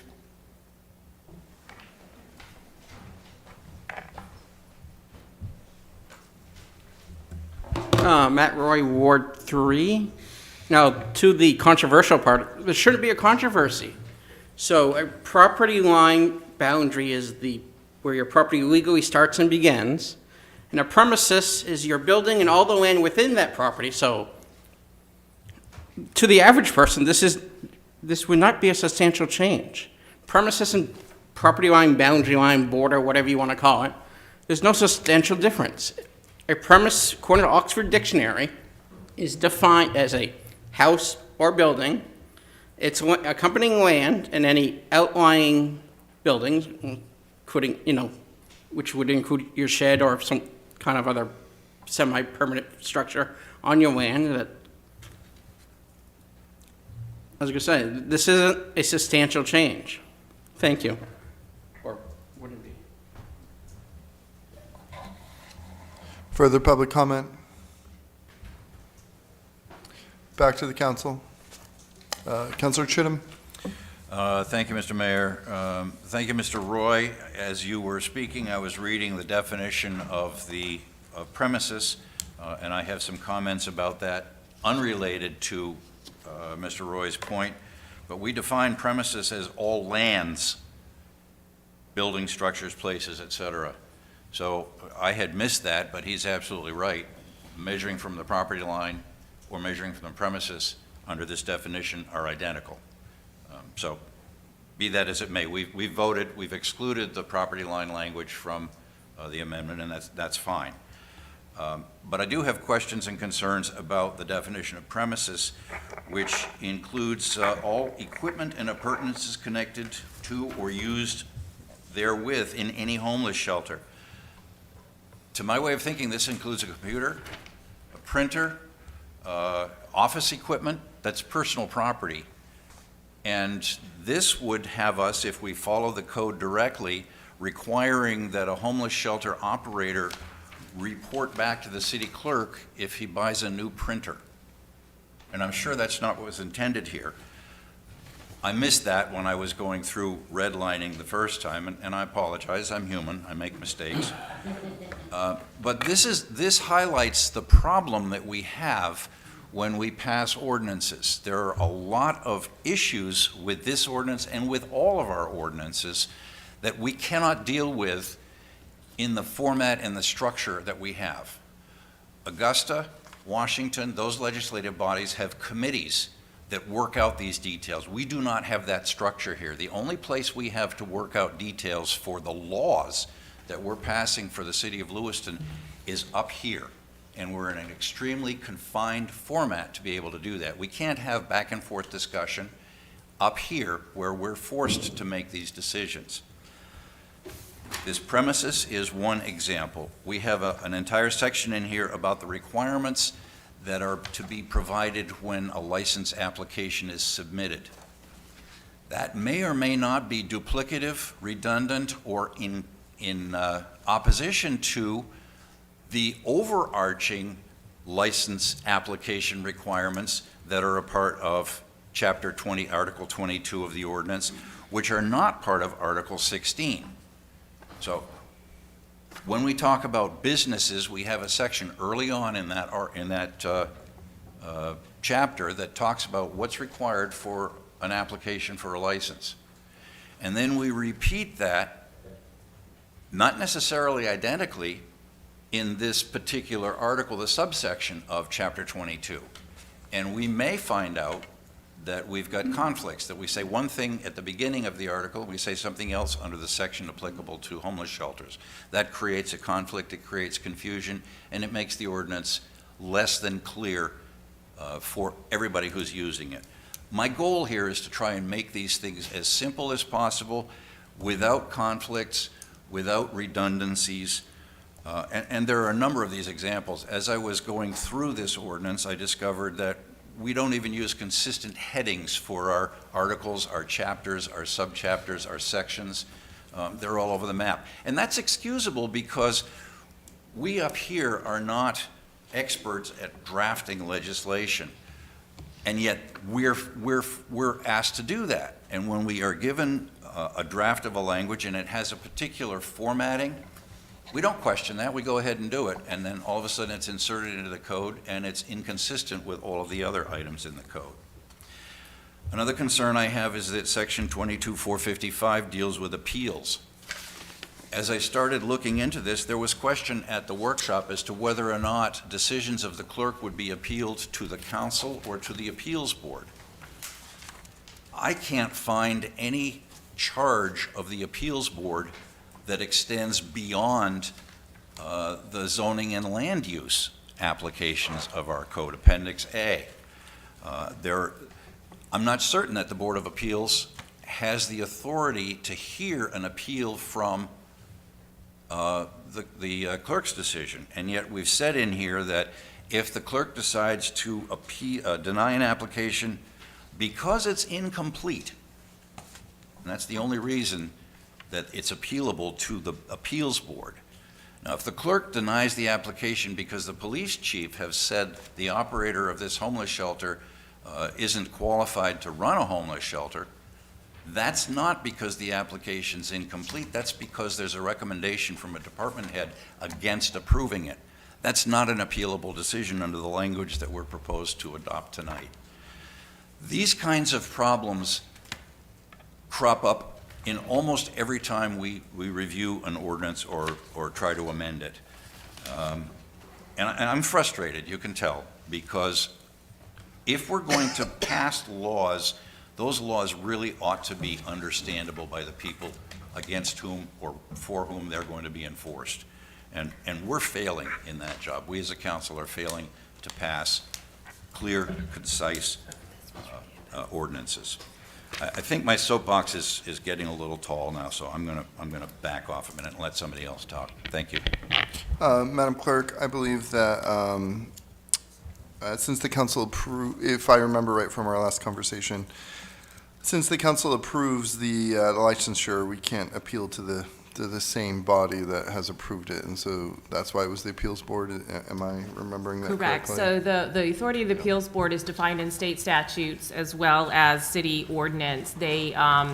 There's various business licenses that can be appealed to the appeals board. I'm trying to remember off the top of my head if it is taxi or tattoo. I think it's tattoo. We have brought a couple to the appeals board that we have denied on the staff level, and the Board of Appeals has heard that. So that is in the business licensing ordinance regarding those types of licenses. To Councilor Chittum's point, there's a general section in the business license ordinance, but then it goes on to talk about specialized items for different types of licenses, not all, but most. So we have always viewed that if it's different between the general business license section and the particular section for that license, that customized section for that license would prevail because it goes more in depth than just the generic. I know what Councilor Chittum's saying regarding the conflict, but staff has always viewed it, if it talks about the particular license, tattoo, taxi, homeless shelter, that process would prevail for that type of license. I will just remind the council, because I know a lot of you are new, the homeless shelter ordinance was expanded significantly as a result of the work of the first ad hoc committee that met in 2022. And so they did their work. They created this ordinance. They wrote this ordinance. It went to the city attorney's office for review before coming to the city council in the fall of '22 for its original adoption. Thank you very much, Madam Clerk. Okay, Councilor Najin, did you have something? I was just going to state that I greatly appreciate Councilor Chittum's work on these pieces. There's nothing worse than a large piece of legislation, ordinance that contradicts itself in certain areas or is subject to interpretation. And so, I greatly appreciate what he is trying to do, and I agree that this is a very clunky format in which to do it in, so we do need to figure out a way to vet some of these pieces so that there's an opportunity for the public to see them and that they will be correct without necessarily doing it within these meeting confines. And so, Yes, Councillor Gallant. Thank you, Mayor, and I believe we've already asked the city clerk to look into a way or a means that we can go through these items and make simple changes and adoptions. I think we just need to give the clerk's office enough time to figure out how that works, and then maybe they'll send us an ordinance at a time or a couple for us to review for this type purpose. Sounds like a great job for a summer intern.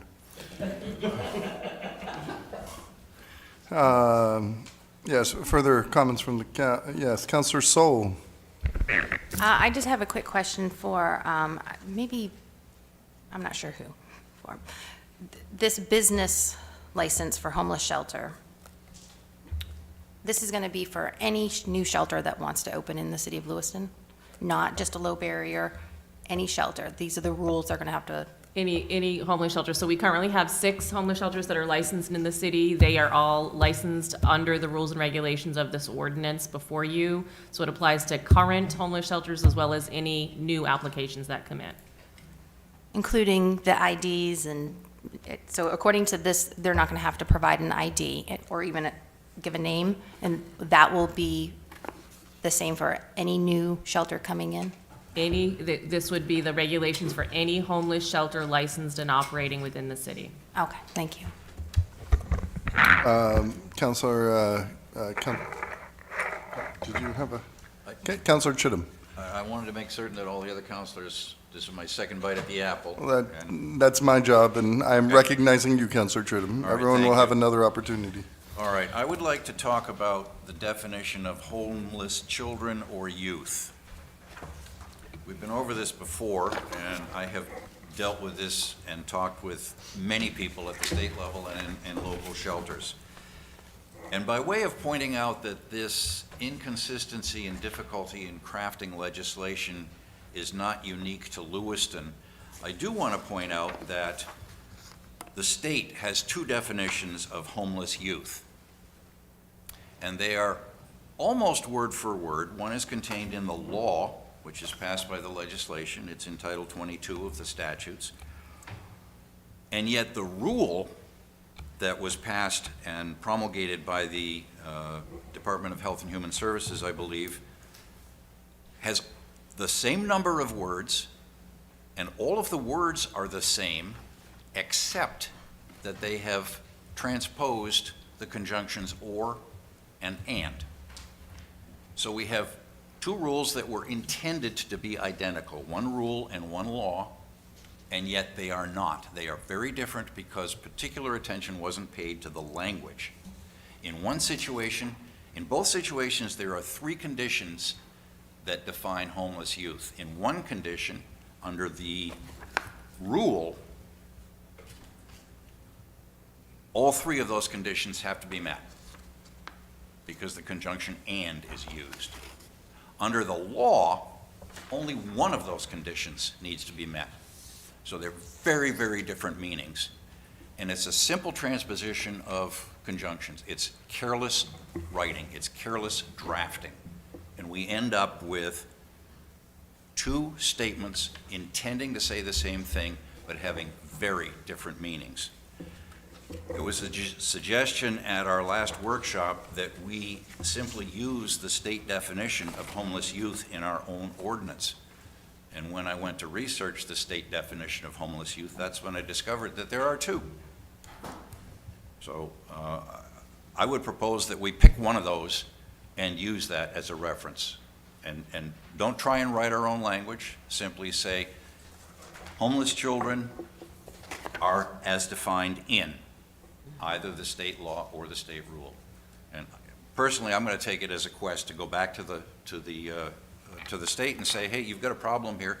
2 different identically worded regulations that mean different things. Fix it. So that's my plea to alter the definition of homeless children or youth to reflect the state rule or the state law. Thank you. Councilor Gallant. As much as I appreciate all this, I ask to move the question. Second. And we have a second. Madam Clerk, please conduct the vote to move the question and then proceed from there. Sure. Sorry, making some notes here. You have no need to apologize, Madam Thank Clerk. you. We Counselor- appreciate your help. Counselor from Ward 4, Yes. Ward 5, Yes. Ward 6, No. Yes. Ward 7. Sorry. That's okay. Ward 1, Yes. Ward 2, Yes. Ward 3. Yes. Motion passed by a vote of 6-1 to move the question. So now the immediate pending question before you is what is printed in your book. I'll just read it for the sake of clarity. Requested action that the proposed amendments to Chapter 22 Business Licenses, Article 16 Homeless Shelters of the City's Code of Ordinances receive first passage by a roll call vote and to continue the public hearing to the next regularly scheduled City Council meeting. I will remind you that attached to this is the friendly amendment, which is all of the red language minus the property line language in Section 13 of the Good Neighbor Policy. So printed in your book, plus the red language has been added as a friendly amendment. Thank you. 1 second, Madam Clerk, if we can put that on pause for a second. Councilor Glant, did you have something to add before we voted? I want to move the question because I don't want any comments.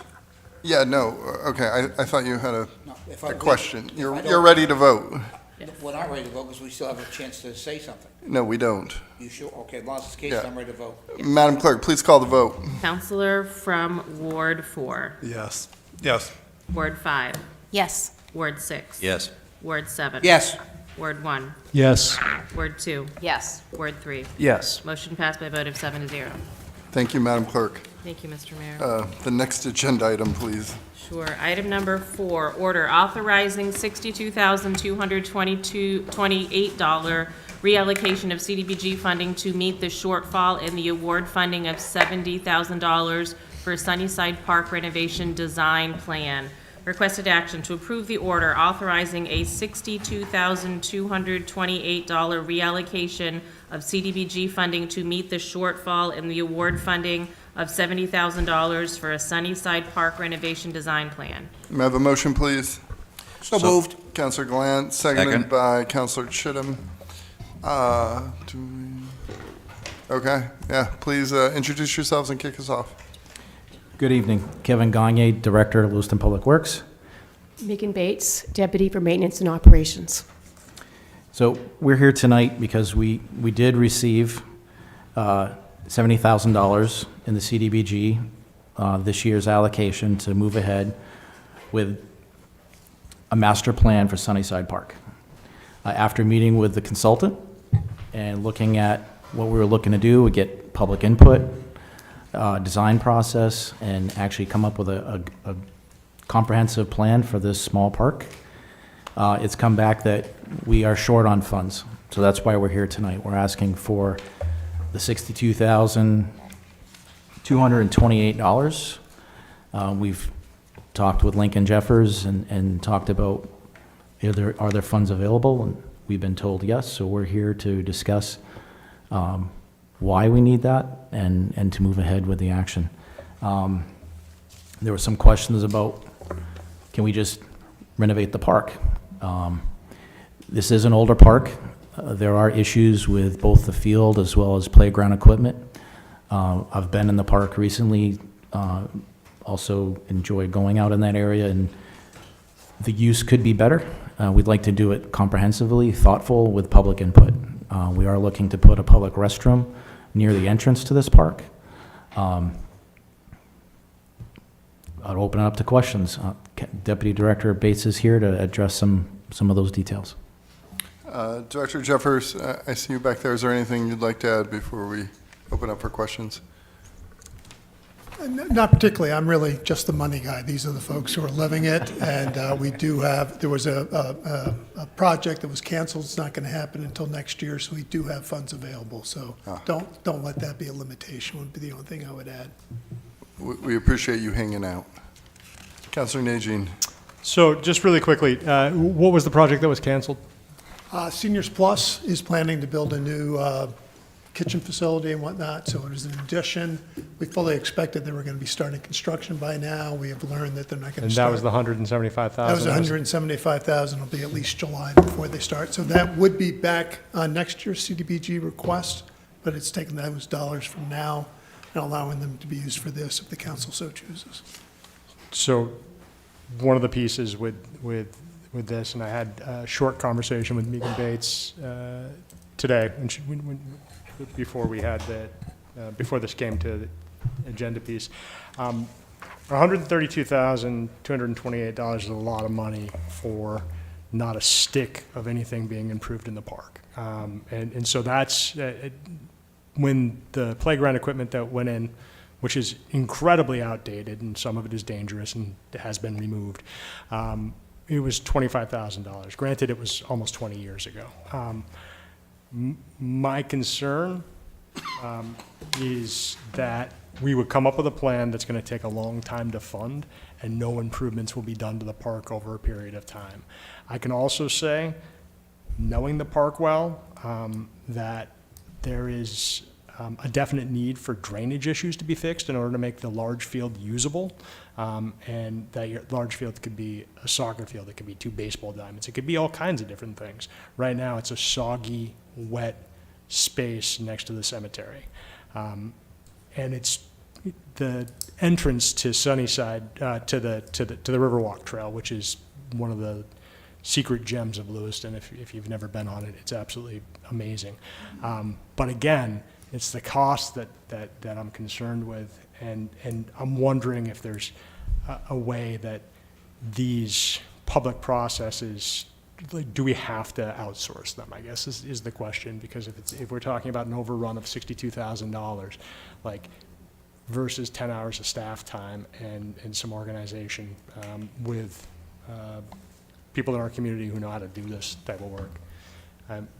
Ultimately, if a consultant tells me what I need in my neighborhood park, I'm going to be less interested in hearing that than I am going to be hearing from the people whose kids use the park, the people who frequent the park, and so that's just where I'm at the point where I'm like, wow, that's a lot of money for nothing to nothing to actually be improved.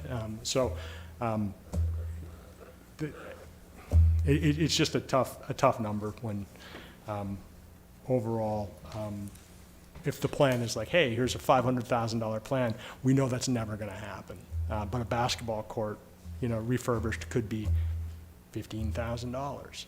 So, I don't know. May I respond to that? Yeah, I say, do you two want to respond to that? Just to be clear on what that amount entails, because I know that I hear your concern about getting the neighborhood input.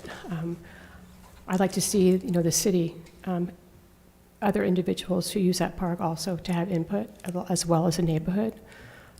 This amount of money includes, 3 public meetings.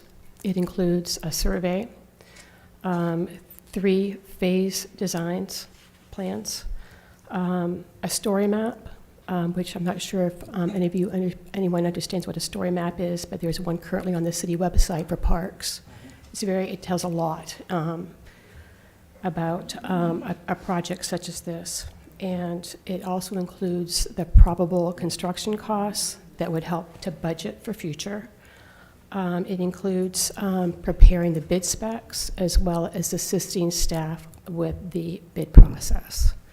So that's what it includes. It really includes a lot of labor hours in getting public input. So the cost that the CIP request was for a plan including a public process because we understood the importance of hearing from the public.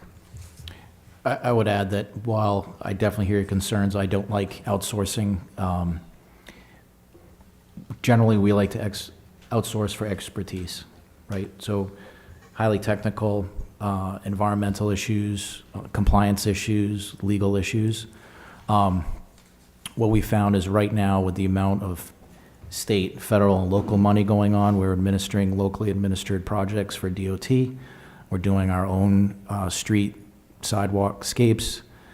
Right now, there's a heavy load in trying to get all of the work out and get it on the street, adding public process. So, we have 3 project engineers. One of those project engineers is the assistant city engineer and the city engineer. So while grabbing boilerplate and refurbishing something is nice, I think this adds a process to get public input, to get that plan. We're also seeing construction numbers from contractors are way above what we were thinking. So we can go back and look at recent things or recent estimates that we're getting from other consultants, but some of the environmental work or some of the specialty work, in putting the pickleball court together, those numbers are a lot higher than what we'd like to see, and I don't have any other way of making them lower. So generally, we're outsourcing just because of capacity. So understand we want to prioritize, we want to move things, and I want to build things as quick as possible, and I want to have real improvements in these neighborhoods, on these streets with the funding we have. Right now, the amount of money that's coming at us, both drinking water, wastewater, plus regulatory-wise, we just don't have the capacity to do it all. When we can, we will definitely minimize that and get it and do it in-house, and we've done that as well. So a lot of our time, like future funding requests for larger federal and state money, we're asking for staff, because that's the problem right now is we don't have the engineers to design it, or the consultant, or the field staff to inspect it for a locally administered project, and the DOT is kind of walking away. So if we want to have a lot of these projects in Lewiston, this is kind of what we're doing. So I understand the concerns. Councilor Gallant. Thank you, Mayor. Thank you for the input on what the money's going to be used for. And I think it's worthwhile simply because when you apply for a grant, or if you want to go see one of our senators or congressmen, they want to see a full-blown process and everything's done. And that sounds to me like you're going to have your T's crossed and your I's dotted, and which is going to make it a lot easier for us to go look for free money, which is really what the goal would be, than having to pay for it ourselves. So I would support this. Thank you. Councilor Chittum. Thank you. I hear Councilor Najin loudly and clearly. To answer him, I would say, if I'm going to build a house, I want the architect to prepare the plans.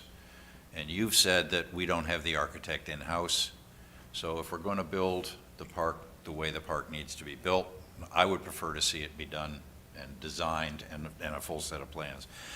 My question is for the Senior Pluses Nutrition, the project for Director Jeffers, I guess. That's going to leave $112,000 in that project. Does that money remain for that project? It could, yes. The whole reason we're saying reallocated as opposed to just letting it ride is HUD has a rule that you're not allowed to have more than 1.5 times what you receive at the beginning of the year, plus whatever you receive for loan repayments. You can't have that on hand more than 60 days before the end of the year. Otherwise, they're saying, why are we giving you this money? You don't need it. So we're always trying to balance spending the money, but making sure we have money for projects that the council has approved in the past. And I understand we want to spend the money, and the nutrition and education facility will not accomplish that goal this year. Correct. When it's critical that we do that. I get that. What I'm concerned about is that if we take $68,000, $62,000 away from that project, what are the odds that the funding will not be available next year when that money is needed for that nutrition and education facility? Can you answer that? What are the odds? It's Washington. Your choice. Let's see what happens with the election. I mean, wasn't putting you on the spot at all. Yeah, well, and that's it. I mean, we are a CDBG entitlement community. We have been getting a chunk of community development block grant money for 50 years. As long as the program exists, we will see some funding. The exact amount remains to be seen. Depending on your politics, some folks like to fund it, other folks don't like to fund it. The numbers, when I first started with the city, we used to get 1.3 million annually. We're now down to 850,000 annually. Costs have gone up. So it is a shrinking pot of money, but I would suspect, I mean, my best guess is we'll likely see about that same amount next year. But that's purely conjecture. Pure guess on your part. Okay, we won't hold you to that, Director Jeffers. I guess one of the ways that we could look at the question tonight is, assuming that this money will not be available next year, we're being asked to prioritize Sunnyside Park over the nutrition and education facility that has been in the pipeline for a while. And I'm not proposing that one outweigh the other. I'm just pointing out that that's effectively the decision that we're going to be making if we authorize the reallocation of $62,228 from the Nutrition Center to Sunnyside Park design. If I may, Councilor, for a second. Director Jeffers, you're saying that we could lose this money if we don't spend it. Well, it's not that they just, all of a sudden, we're under the microscope. HUD's looking at us, how you spend your money, what documentation do you have, why are you not spending it, why do you keep approving projects that aren't getting built? And so that's the concern. And we came close. Marion, who's Black Taylor, who recently left the city as employee, she was the one who really reworked many budgets. It was always a moving target last year, making sure we met the spend down. I believe the council took multiple actions over time, sort of adjusting dollars in the budget during the process last year. Thank you. Councilor Chittum, I guess what I was the point I was trying to make is that we need to move to spend these funds expeditiously. Yes, Councilor Najin. Just as a point about Seniors Plus, that's not moving forward this year, so that funding couldn't be carried over for next year without hitting us in that 1.5 piece. It's very difficult for me because I can't obviously vote against this. It's in my neighborhood. And when we talk about community development block grant funding, it's absolutely true that the vast majority of it, even though my neighborhood has been one of the census tracts that we qualify for, has not seen any development money actually end up there. And so it's just, I am, I guess, aghast at how much this costs, is really what it comes down to, when there's like no actual improvement that's going to benefit the kids and the seniors and the folks that from the assisted living communities that use the park now. That's the vast majority of the folks that are using the park fall into those categories, as well as the folks that want to bring their dog and take it off leash in order to terrorize the entire neighborhood. But other than that, so I appreciate what you're doing. You know what I mean? And I don't have an issue with, the only issue I have is the amount. We do too. It seems crazy to me. We do too. But at the same time, again, I'm going to vote for it. So We're now having a public comment for this agenda at this time. Back to the council. Councilor Roy. Thank you, Mr. Mayor. One question for everybody here. If this is voted down, what happens? I would expect we would go back and see what we can do just to, freshen this park up. Because the reality is, we'd put back in another request, but this is funded by CDBG, so to the same point, it's going to go back in the pool, and Link's going to have to figure out how we spend it in another project that's ready to go. We have no other funding. We're using normal operations to maintain these parks. So when we do, replace playground equipment, it is expensive. Then we're putting in, new bark mulch to make sure it's safety mulch and it's safe if a kid falls off equipment. So it's not like just mowing a field. And to take care of the drainage issues, I'd like to say I could put a highway crew down there and we do some storm drain work. We're down on staff, and we're also down on talent. So now, to continue this question, so if you do get the funding, what can we see for improvements? like for $70,000, what are we going to see? New swings, maybe? At this point, this plan gives us public engagement, gives us preliminary through concept, preliminary, and design bid specs to be able to go to bid and have a budget on that. So we'd be back to the table based on what that estimate is. If that estimate is 500,000, like Councilor Najin threw out there, we're going to try to find a way to fund it, whether it's through state funds or federal funds. We've been received as congressional delegated spending on several of our parks and several of our initiatives. I just know that, I hear the question of the taxpayers are bearing, we're using CDBG funds and we want to invest this in this neighborhood. I think to do it in a comprehensive way is what we're looking to do. I don't want to overlook or do something that, we want to have public meetings. We can have those very basic. It doesn't have to be glamorous. We could dial it down from there. Viewshed, I think you've seen them at an earlier workshop this evening and what they can do and what we're trying to do. Maybe this isn't that complex and we can sit down and revisit the scope with the task order with the consultants and see what we can do. If I'm, sorry, go ahead. If I'm understanding you correctly, Director Gagne, you're saying at this point we just need to take a comprehensive look at this park, figure out what this park needs, what's best for the community there, what's best for the city. It requires this set of public engagement and plans and concepts and so on and so forth, build specs, and this will put us on a great path for the future of this park rather than piecemeal something.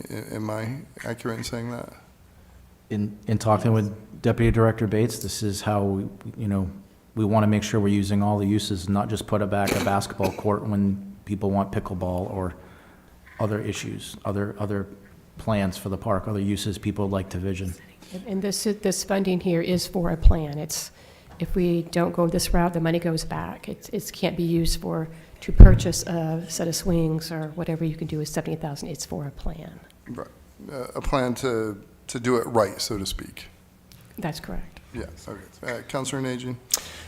So just the last two pieces, I guess, that I want to hit is like one piece is that parking is a challenge there. And so I was not at the original stakeholder session. Figuring out some space for people to park would always be nice in that planage. And then the second part is because it is community development block grant funding, if we decided just to stop this completely, right? Like there's already an expense I believe we've incurred, but whatever that extra is, could we possibly figure out a way to work with either like a level of like refundable grant or zero interest loan in order to actually do some repairs on some of the single family homes in the neighborhood? Just as a serious question, we have some houses over there that need some help and work, and I know that I want to see some money going into the neighborhood, and I want to see it be an improvement. You know what I mean? Like the plan is great, but I would like to see some type of improvement. So that's why I'm just bringing that up. I don't know if that's a possibility. I think our costs have been minimal. It's been a kickoff meeting and a scoping meeting. That's it. Yeah. That's it. So we really haven't spent the 70. So if that wants to go back, that's your prerogative and up to Lincoln Jeffers to reappropriate. Councilor Najin, do you have something else to add? Yeah, in that case, I would be willing to request that we move this to a date certain to make that decision. I would say the next council meeting in order to actually do the work to figure out if there's some other better way to spend this community development block grant funds. One second. Okay. Just to be clear, Director Gagne, if we want to improve the park, this is in fact the first step. And whether we do it now or later, like we will need to do this. Absolutely. Some of our features there was a water feature I've never seen it functioning. Some of the playground equipment and the flow of the park. You have different, backlot discussions of what it could be. I think Councilor Najin gave a good vision of different athletic uses and then the flow through the whole park. So I'm an engineer. I'm an environmental engineer. I'm not a landscape architect or a park architect like we had earlier.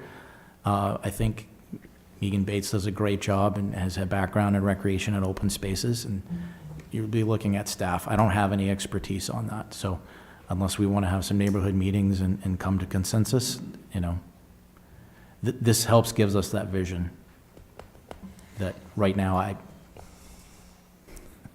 Understood. Thank you. Yes, Councilor Gallant.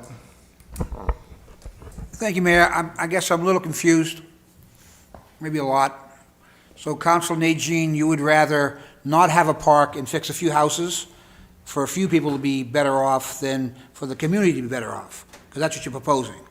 Throwing money back in to fix and upgrade a few homes, whereas we could have a nice big fancy park down the line that a lot of people can use, including the people maybe whose house isn't so great. Is that what you're trying to say?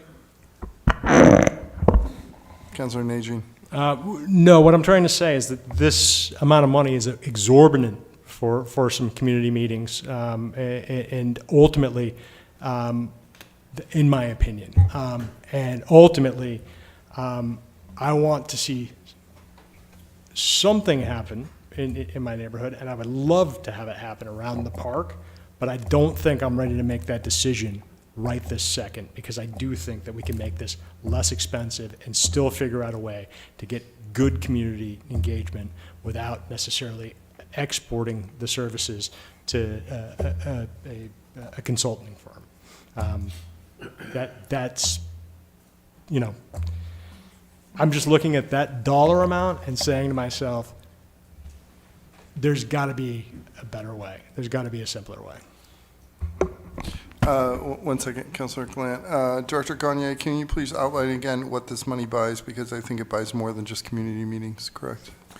it does. So Yeah, the for community. the public's benefit, please outline that. Absolutely. So in your packet, you'll see there's a proposal by Goral Palmer. They're consultant engineers. They would be putting the plan specs and estimate together. That's the outsourcing where I don't have the staff time. If we want to hire engineers, we can start looking at capacity. And then they covered a view shed fee of $57,000. That's to, those are the landscape architects we met with earlier. They're going to be looking at playground equipment after public engagement and developing the overall plan. The Goral Palmer piece is to do the bid specs plans estimate. So you're looking at $63,000 is for view shed and their fee, and then just the engineering to spit out a spec and a bid is pretty much $70,000. So in a nutshell, it would be, community engagement, design work based on that community engagement, and then design spec work to figure out what it all might cost. Part of the landscape architecture is some of the pieces that you've seen in the River Island Master Plan. If there's a picnic area, they're going to make sure it's ADA approved and it's got a very nice, pleasant area to be, some landscaping. When you start talking about the field and redesign of that field, they would look at what types of use. If you've got a soccer game, that's different, and you don't need dugouts if you're having a softball field, for example. So a multi-use field, when we start talking drainage work, that's the Goral Palmer piece. They're going to do straight up engineering, give a nice draining field, good shape and maintenance. Councilor Gallant? Thank you, Mayor. I guess I'm a little confused. Is the whole cost is $132,000? The meetings cost is $10,000, which is less than 10% of the total cost of the project. So to me, that doesn't seem to be significant. And sitting on a finance committee, I would say these numbers are right on board and right on line with anything we are paying for in the city. Costs today are just extremely high. And if you want a decent turnaround project when it's all said and done, you're going to have to pay for it. You're not going to get it for a nickel or a dollar. Councilor Chittum, did you have something? Well, I just wanted to assure everybody that what this $132,000, provided the council approves the transfer of $62,000 tonight, that gets a complete package that is design, specifications ready to go out to bid. It does not buy a swing set, it does not buy bark mulch under the swings, it doesn't buy a playing field or drainage improvements, but it does buy the complete package that allows us then to go out and find a contractor to do those things. And that is a package that's developed around receiving public input. So it is, I agree with you, sticker shock. I mean, sitting on the finance committee, I am continually appalled at how much things cost. As I said before, if I'm going to build a house, and I want to build a house, I need to have an architect design that house, lest it fall down, lest it not serve its purpose. I would love to have Sunnyside Park built up and improved and done today. I don't think there's a person in the room that would not like to see that. However, if we're going to do it right, I mean, if we're going to do it, we should do it properly. And unfortunately, the way of the world today is that we have to spend $132,000 to get that process, because we don't have that capability in-house. We're manpower limited. Am I correct so far? Correct. So this gets us a complete bid package. We will be asked in the LCIP process for the money to actually build the park, and I presume that's going to be coming in the 2026 LCIP that we'll be reviewing the day after tomorrow, seems like. I think we will not have information back from any of the public input, any of the concept plans, or any of the design estimates. So we would probably be coming back in FY '26 LCIP. 27, Okay. FY '27. All right. Yep. All right, well, that's not what Councilor Najin wants to hear. I agree. But I So- understand that there's nothing we can do with the clock or the calendar. It's going to move forward inexorably. If the goal was to go in there and put exactly what's in there and update it, I don't have any money. I don't have any money to build it. All right. If we had a spec off the shelf and we could bid it, we would bid it, and I still would have no construction money. Okay, all right. And the other point that I wanted to make, if I can remember it, is that the $70,000 we talked about, allocating that to something else, that was CDBG money that was specifically funded for the plans for Sunnyside Park. Correct. Not implementation, not anything else, just planning. Initial estimate as part of the last LCIP was for 70,000. We thought that was reasonable to do all of the scope that we're now asking for additional 62,000. Well, as I just said, it probably was reasonable at the time, but we've had a number of events that have occurred since then, and this is what it costs today. Councilor Najin? So again, since we're not even going to see any of this until the LCIP of 2027, I don't see that there's any harm in moving this to the next council meeting in order to give my constituents the opportunity to give some feedback before we make a decision to spend $132,000 when I mean, there are important elements to the park. You know, we've got Jaden Chow's memorial there that needs to be, you know, kept up. You've got it's the entrance again to the Riverwalk. You know, there are these pieces that are very valuable in and of themselves that don't require us to spend any money right this second. And so, again, you know, I think this is a neighborhood park that 40 years ago, the fields were maintained by the people who lived there. 20 years ago, the ice rink that was maintained on Winter Street was maintained by somebody who was a resident. So there are pieces here where I'm just concerned, again, I'm concerned about the expense, and I really don't think that we need to force this decision right this second, since nothing is pending this moment either.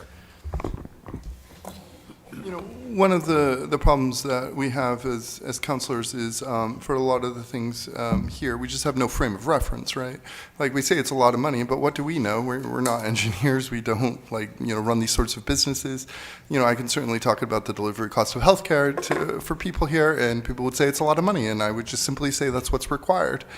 And so I understand it's a lot of money, and so a lot of it absolutely is. But this is, it's what things cost these days. Yeah. Councilor Gallant. Thank you, Mayor. This is for Director Jeffries. Could we take some of the $87,000 that's left over and do some projects that Councilor Najim would like to have done? Is there a way to initiate that so that he could get some things, houses repaired or some work done in his neighborhood? The city council holds the purse strings. So yes, if that is something you would want to do, but let me also caution, I hear you, Councilor Najin, as far as what's the rush. If we keep pushing this off, all of a sudden, I not only have a $175,000 for Seniors Plus that's not being spent, I also have $70,000 for this project not being spent. So that's spend down a requirement, which by May 1, I have to be billed and paid. Otherwise, it impacts us. So there is a bit of a fuse burning. But yes, the other caution, coming back to Councilor Chittum's point, we could take that remaining 80,000 or so, put it into projects, bricks and mortar at Sunnyside Park, just knowing that Seniors Plus would be looking for an allocation from next year's funding, just so you're aware of that. So it's complicated, not easy. Thank you. Councilor Longchamps, did you have something? Yes. So basically, I don't see this number going down, right, in the future. And I've been hearing, since I've been taking this position about this park, that is so badly, no one can enjoy it. So in my opinion, we just need to move forward, to get this to be the great park that it, all the potential that it does have. It's not going to get less.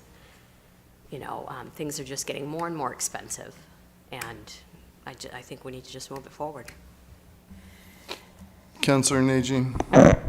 Well, I certainly appreciate everybody's view on this. It's not your ward, it's not your constituency. And also, at the same time, and I would like to just extend this to you, Mr. Mayor, it's incredibly condescending to say that I don't understand what things cost. I'm the person who's spending my money to go down and replace the basketball nets down there.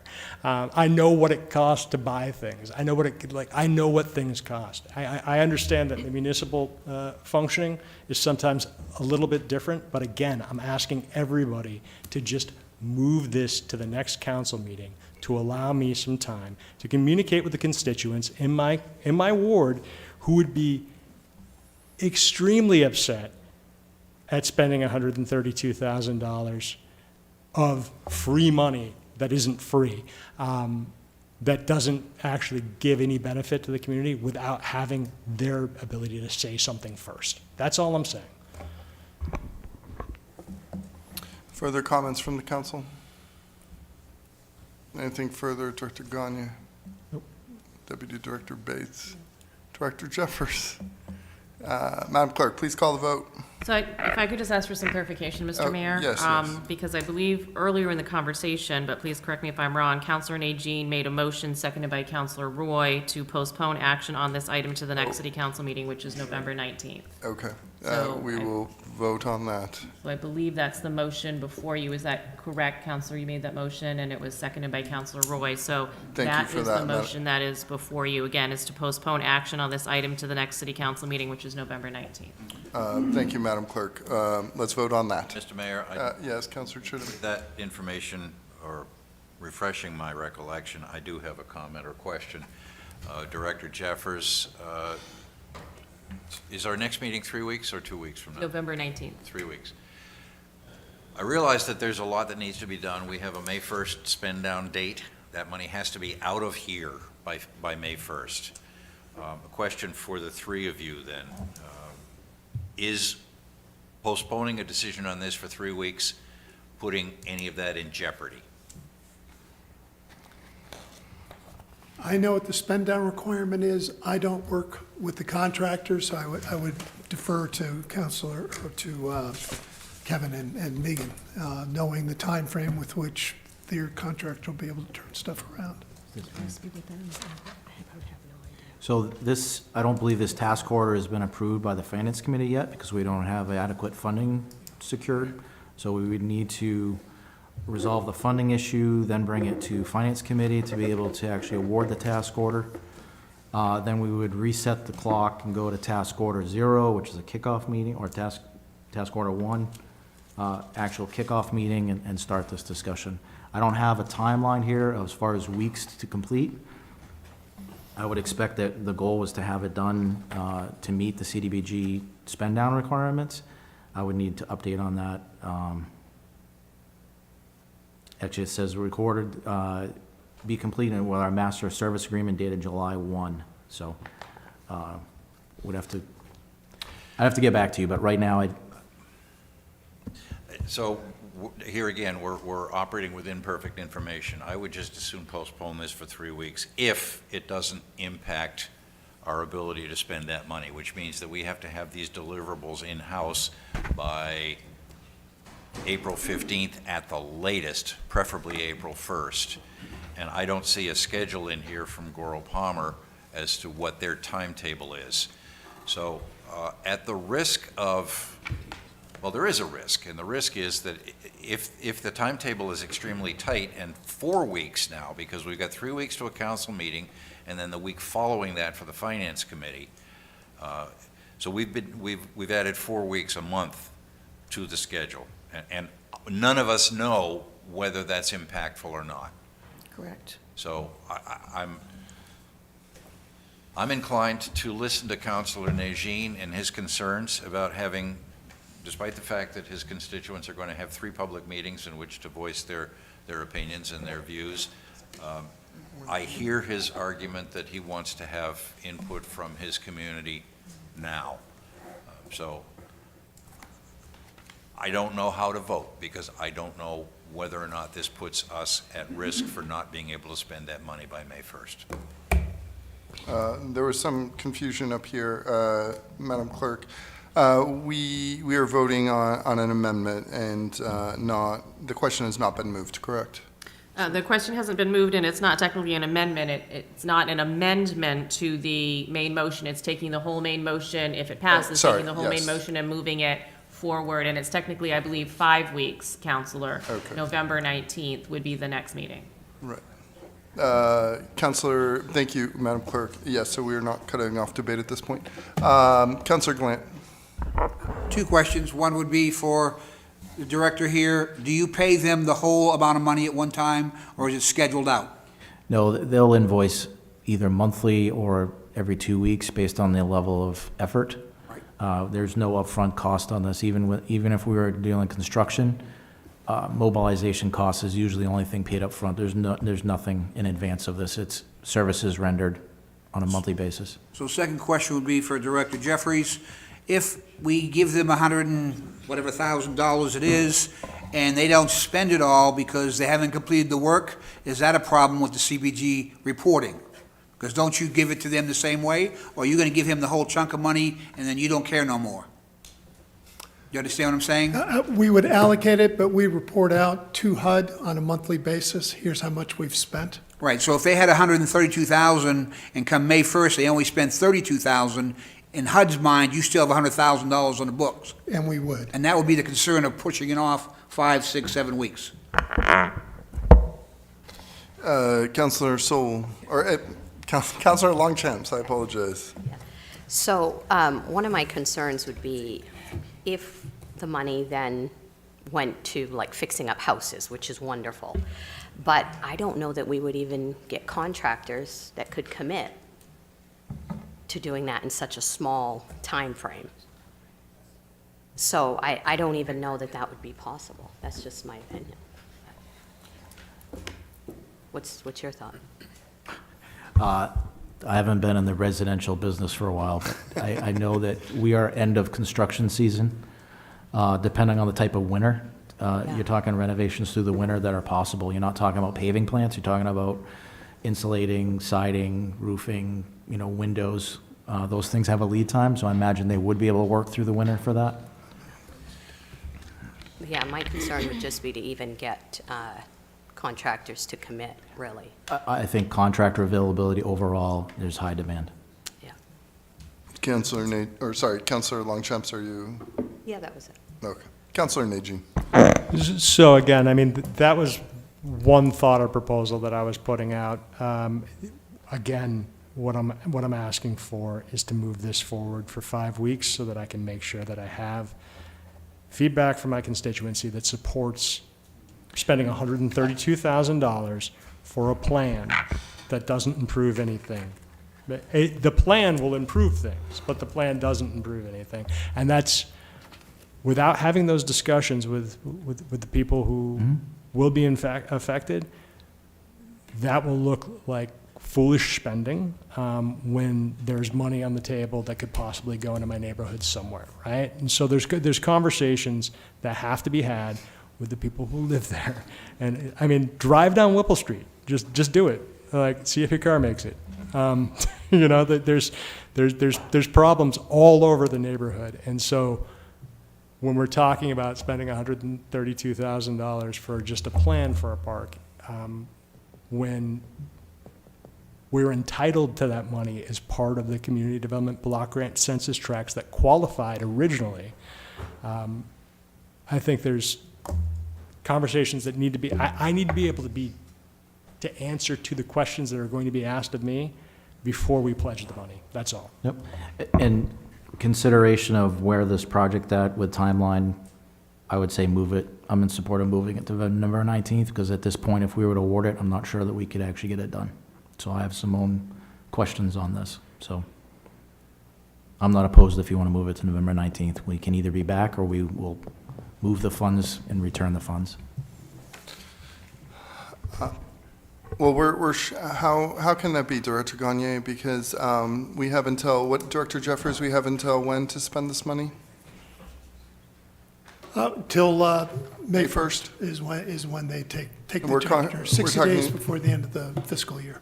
Thank you. And we're talking about the loss of 5 weeks. Based on the original engineer's timeline and when they submitted their proposals and their cost estimates to be able to move with this, we're already a couple months down the road. So I need to check with them on whether they can deliver it before May. And going to November 19th is going to give me the time to find out whether they can even get this done according to the May timeframe. And that would give Councilor Eugene time to talk with his constituent neighborhood. And we can either put it back on the agenda on 19th, but if we're not going to meet the deadlines, then we don't need to discuss it. Councilor Glant? One quick point. Did you talk to your constituents about the 70,000 when we gave it to them? I don't believe that you had that conversation when we all voted on that, just for the record. Councilors, we're not going to get into a back and forth here.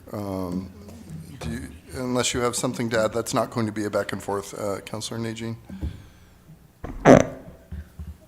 I just want to clarify that I talk to my neighbors all the time, and we've talked about that park for the past 20 years. So I was also on the Community Development Block Grant Committee, so the CAC committee. And so there were plenty of conversations that were had. Thank you, councilors. Director Gagne, I'm still fuzzy on your proposed suggestion. So you're going to go back and check with staff to see whether May 1st is even doable. Is that correct? I'm going to check with our consultants. They had a level of effort that was based on a proposal that was dated several months ago. We're now asking for more funding, and we're here today. I need to go back to them. I can't commit for them and their resources. If they have bandwidth to get this done within the May timeframe and then we'll be back in November 19th and say we'd like to discuss it further and ask for what Councilor Najean's input was and whether he agrees. If they can't meet that timeline, we're not even going to put it on the agenda. We'll let you guys know that we can't meet the agenda item, and we'll have to give the $70,000 back to CDBG. I'll be honest with you. I just feel like this is now an option since there's this opposition to moving this forward. Yeah, I mean, it's my position that, Sunnyside Park needs a lot of work, and we need a plan for it. This buys the plan, so to speak, and then we can move this forward. I urge the council to vote for this. There was a public process when we had when we approved the 70,000, and we would be started by now, except unfortunately there's a shortfall. Mm-hmm.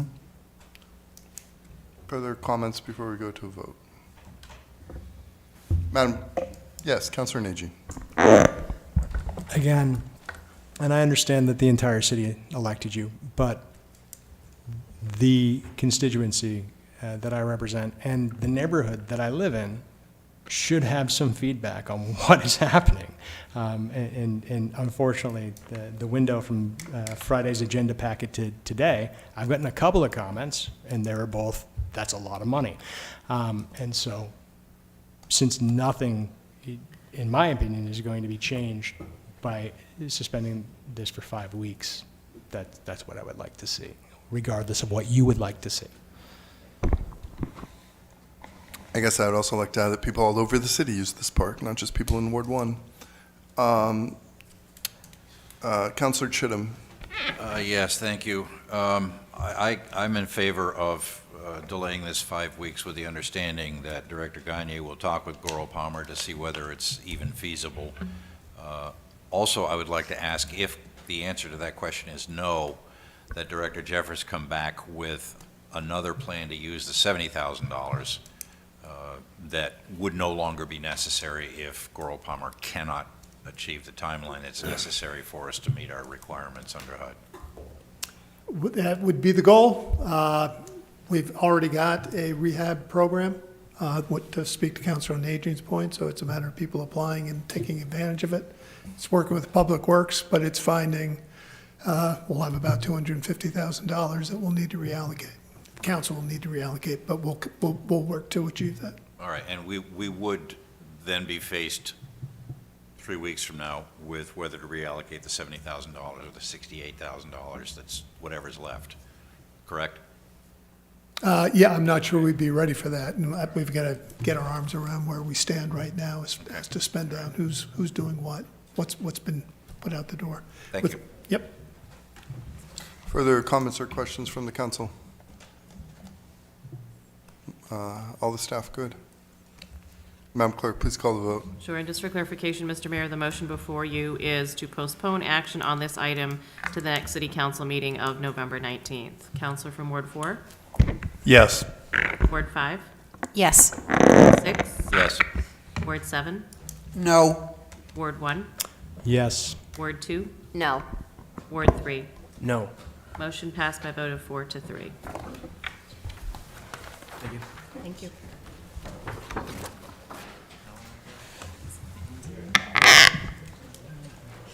Item number 5. Item number 5, public hearing and approval of order authorizing city staff to apply for, accept, and appropriate the Efficiency Main Level 2 electric vehicle charging grant and reallocate up to $16,000 in matching funds from the Riverfront Island implementation funds.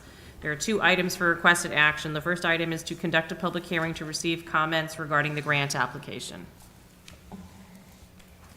Yes, Madam Clerk, do you want to conduct the public hearing now, or we can roll into the item? What? That's fine too. We just need to make sure that we go to public comment and hold a public hearing due to the regulations for the grant application. Yes, I guess what I'm saying, will the requirement for public hearing be met when we go to public comment? I believe so, yes. Okay, all right, so at this point, can we have a motion then? The main motion, sure. Yes. So the motion is to approve the order authorizing city staff to apply for, accept, and appropriate the Efficiency Main Level 2 electric vehicle charging grant and reallocate up to $16,000 in matching funds from the Riverfront Island implementation funds. May I have a motion, please? So moved. Second. Councilor Chittum, second by Councilor Harriman. Director Connor, Assistant Director Libby, please kick us off. Thank you very much, Mr. Mayor. Currently, there are no municipal public charging stations within the city of Lewiston. The only public facilities are at Bates College and a gas station on Outer Lisbon Street. Fortunately for us, Efficiency Maine they've had a grant funding program available to municipalities for installing these EV chargers in their local communities. Efficiency Maine opened this grant this summer, which Lewiston is now eligible for. The grant is for level 2 EV chargers.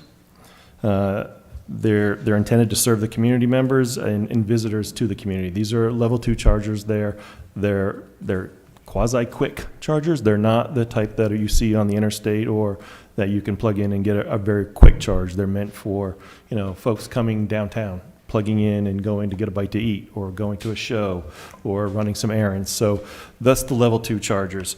Currently, staff is reviewing locations to find suitable, sufficient electrical capacity sites for these locations.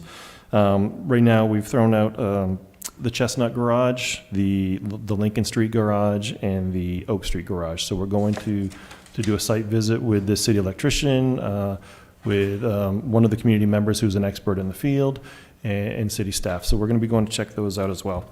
Staff anticipates applying for 2 of these locations. The equates to up to $80,000 in grant funding. 20% of that is to be matched by the city, which equates to the $16,000 that we've allocated or would like to reallocate from the Riverfront Island Master Plan implementation. The application deadline is December of this year, and the project must be up and running and operational by June of 2025. Councilor Harriman. Thank you. Yeah, I think this sounds like a great idea. I guess one question I had would be if the funds are coming from the Riverfront Island implementation, does that mean that these charges would have to be installed within that area, the Riverfront Island area, or could they be anywhere in the city? I'm going to defer to the second money guy. My understanding is your action tonight would reprogram those funds. Okay, thank you. Yeah, because I think having chargers in either the Oak Street or the Centreville garage would be great, just to get more people downtown.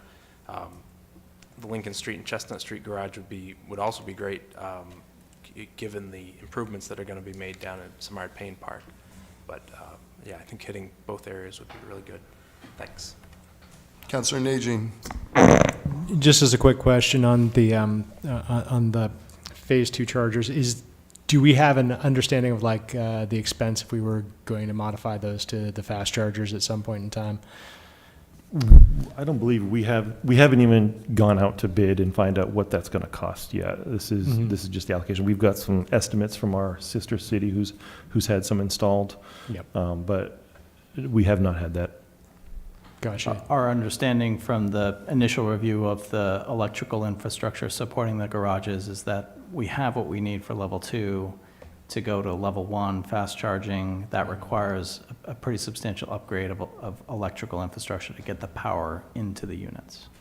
Absolutely understood. I think it's it's a good plan since we don't have this infrastructure that exists here already.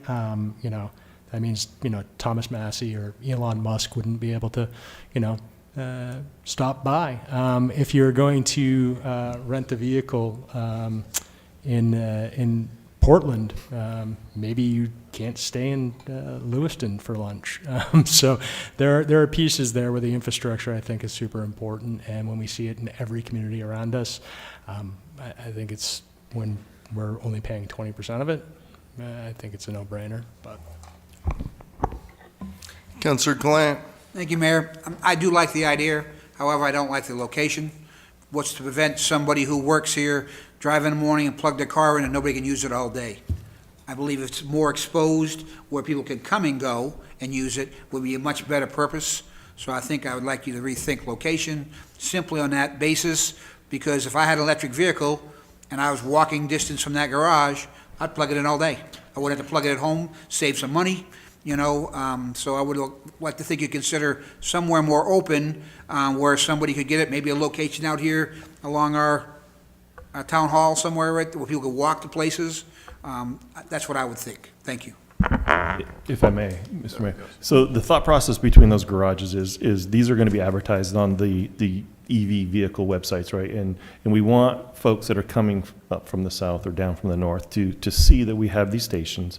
They can go downtown, they can park in the garage.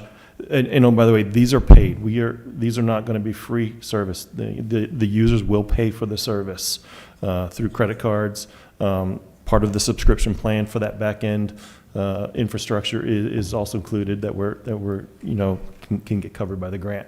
So the intent is to put it in the downtown areas, in the garages, where people will be more inclined to come, walk around, get a bite to eat. But to your point, if somebody plugs in all day, they're paying. Okay, I didn't know it was a paid service, so I'm not as opposed as I was originally. Councilor Sol. You answered my question. I wanted to know if there was going to be a fee. I don't know anything about electric vehicles. I don't know how they're charged or even what that looks like. I kind of know what it looks like. But, so would this be a city-owned thing? Like, Yes. And is there any upkeep on that? Like, is there employees that are going to need to go and check things out? Like, what cost to the city will this be? So as part of the contract, so this grant can cover, portion of the maintenance and the warranty up to the first 5 years. So we can, once we start dealing with the contractors and find out exactly what that upkeep is and what that cost is, that'll be baked into the contract. There's, in addition to the fees that we charge for the actual electricity, there can be a small fee on top of that to maintain the upkeep as it goes forward. And those fees come back to Lewiston? They'll go through the processing center, and that'll be part of the contract with the processing center that services, those for us, the credit card machines and whatnot. But the city will set the rate for what the electricity costs for the user. And so the goal is to generate revenue from the user to cover operational costs, get as close as we can while sort of meeting where the market is for the cost of electricity to recharge cars. Perfect. Thank you. Yes, Councilor Najin. And there's also opportunity, I believe, in that structure to, for instance, if we wanted to incentivize EVs to park, we could lower the cost. Things along those lines. While we're talking about this, not to beat a dead horse over and over and over again, but it'll be great that there's an app showing you where the parking garages are, but maybe some signage showing us where the parking garages are would be fantastic too. So just want to keep bringing that up. Thank you, Councilor. Staff are working on some adjustments to the whole parking system in Lewiston that we will be briefing you on and make some requests of you for later in the year. Thank you. And this is a fabulous idea. This is really great. I guess I would love to see by level 1, you're talking about like a fast charger, right? I would love to see what the cost difference would be. I know those can be like incredibly expensive, but it's like the difference is massive. And so, yeah, I mean, there's people who drive Teslas in this town who go out of their way for a fast charger because it's literally that much faster. And depending on the kind of EV that you have, you could park all day at this spot in the garage and be up like not much. And so, yeah, I mean, I guess as battery levels increase and so on and so forth, and cars, there's more cars become more advanced, more capacity, there we go. We want something that people will actually use, if that makes sense. Yes, Councilor Najin. And I would just like to add that it's good to learn to walk before we can run. Just having the ability in a public space to charge a car is an advance over what we have now in our infrastructure. And so, yes, I want the best of things, absolutely, 100%. But I also want to only pay 20% of the cost of having these things installed. I'm fully in support of this now, and if we can find out, again, looking at the Oak Street parking garage in particular, and the open space outside of it, if there's a way to get a higher power piece. I think Saunterville would be tough because it's a small garage. I just want to point that out.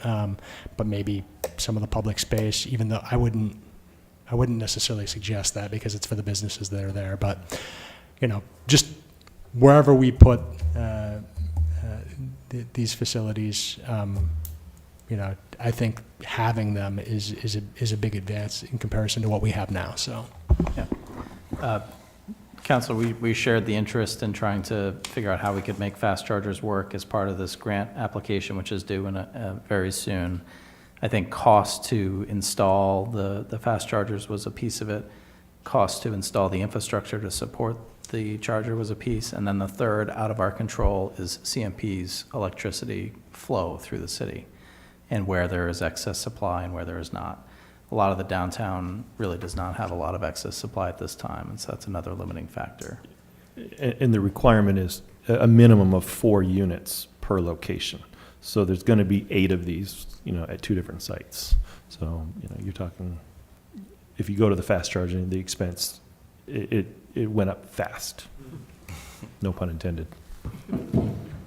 Understood completely. I guess just know that some vehicles will avoid them because if they want to charge the car there, they'll need to also spend the night, so. Further comments or questions from the council? Public comment for this agenda item? Back to the council? Okay. I'm getting ready to move the question, but if you're going to ask for a vote, I don't need to. I didn't know whether you, and yes, we're getting ready to vote. Madam Clerk, please call the vote. Counsel from Ward 4? Yes. Ward 5? Yes. Ward 6? Yes. Ward 7? Yes. Ward 1? Yes. Ward 2? Yes. Ward 3? Yes. Motion passed by a vote of 7-0. Thank you both. Item number 6. Item number 6, orders authorizing execution of municipal quitclaim deed for real estate located at 82 Avon Street. Requested action to approve the order authorizing execution of a municipal quitclaim deed for real estate located at 82 Avon Street. May I have a motion, please? So moved. Second. Councilor Harriman, second by Councilor Najin. Discussion? Public comment for this agenda item? Back to the council. Madam Clerk, please call the vote. Counsel from Ward 4? Yes. Ward 5? Yes. Ward 6? Yes. Ward 7? Yes. Ward 1? Yes. Ward 2? Yes. Ward 3? Yes. Motion passed by a vote of 7-0. We're cruising now. Item number 7. Item number 7, appointment of Androscoggin County Budget Committee member for County District 2. There is a motion in your book to appoint someone that you would nominate to fill the vacant position for County District 2 on the Androscoggin County Budget Committee. Said appointment is a 3-year term, yet is filling a current vacancy and will expire December 31st, 2024. I will point out, Mr. Mayor, that we did receive an application this morning that was sent late last night, so we received it this morning. I did not have a chance to get it to you. I'm happy to pass the application out now if you'd like to review it. That would be great. Consideration. And would this be for the person listed in the information? No. Oh, This I is see. an additional application. We did not receive an application from the person listed in the agenda material. Gotcha, thank you.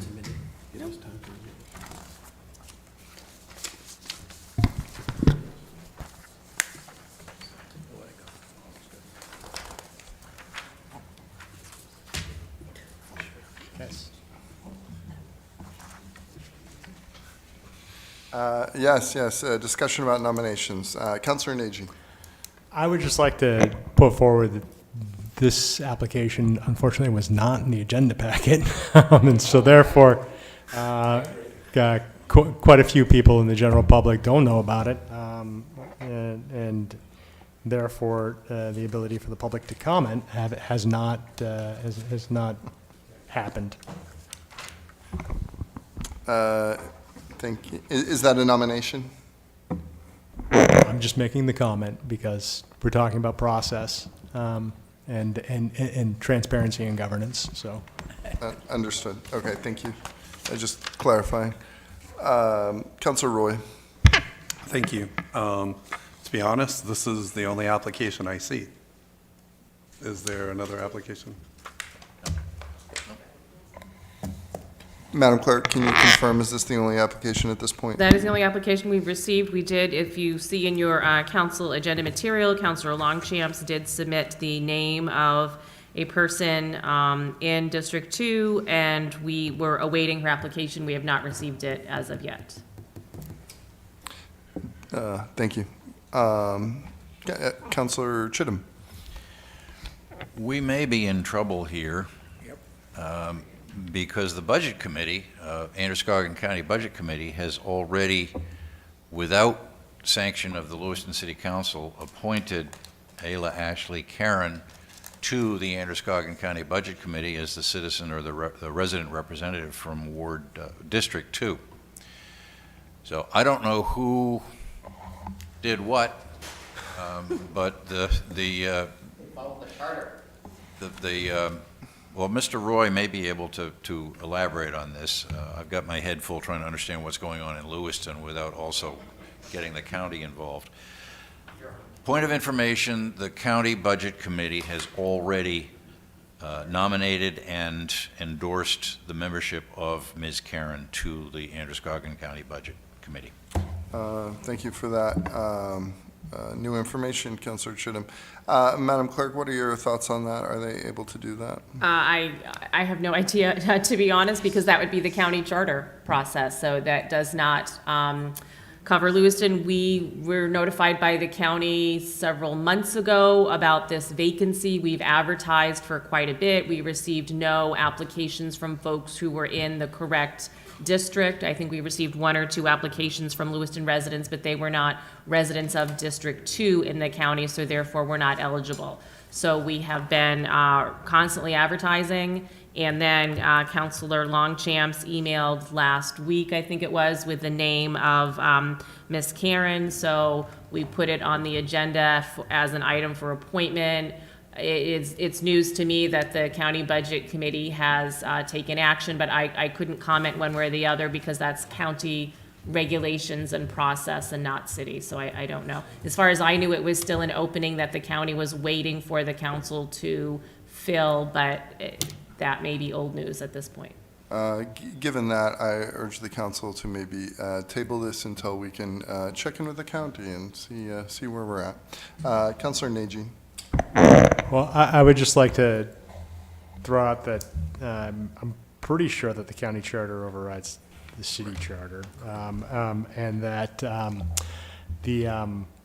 this speaks to the fact that, like, we're not very good at appointing folks to boards because ultimately the county made a move without us, and also maybe we could ask Ashley to get our 16 cents back, but anyway. Councillor Longchamps. So I'm not exactly sure why her application didn't go through, but I do know that she does very much want to do that, take that position. I don't know if there's any way, in fact, I talked to her yesterday. She's already read through her whole binder. So I know that she wants to do it. Is there any way that I can speak with her tomorrow and just see exactly what happened with the application and urge her to get it right over to you? Is that possible? Well, from a procedural standpoint, Counselor, I'm not even quite sure. Oh, because it almost feels like who's on first, but certainly see. it is an Androscoggin County Budget Committee. Okay. The city has, there are 7 districts in the county. 3 of those Right. are located within Lewiston. So we were notified by the county, I think in July, Yeah. that we had 3 slots, 3 for elected officials and 3 for citizens. So the council had filled the other ones. This was still the remaining one that was open and vacant that we were trying to fill. I don't remember if it's vacant due to a resignation, because this is the very tail end of a 3-year term.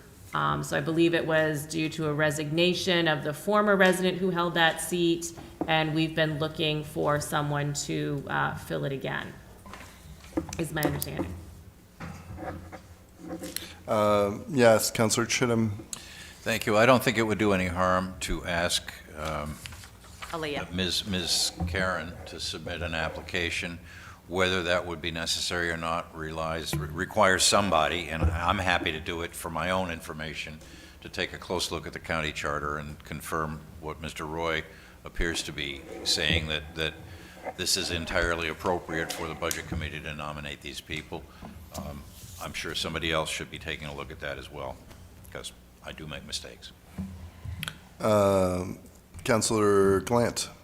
I did ask the county, and the county said they appoint, that all they ask from the city is names, and they could refuse a name if it's sent to them, so they have the authority to put that person on there whether or not we send them forward, according to their charter.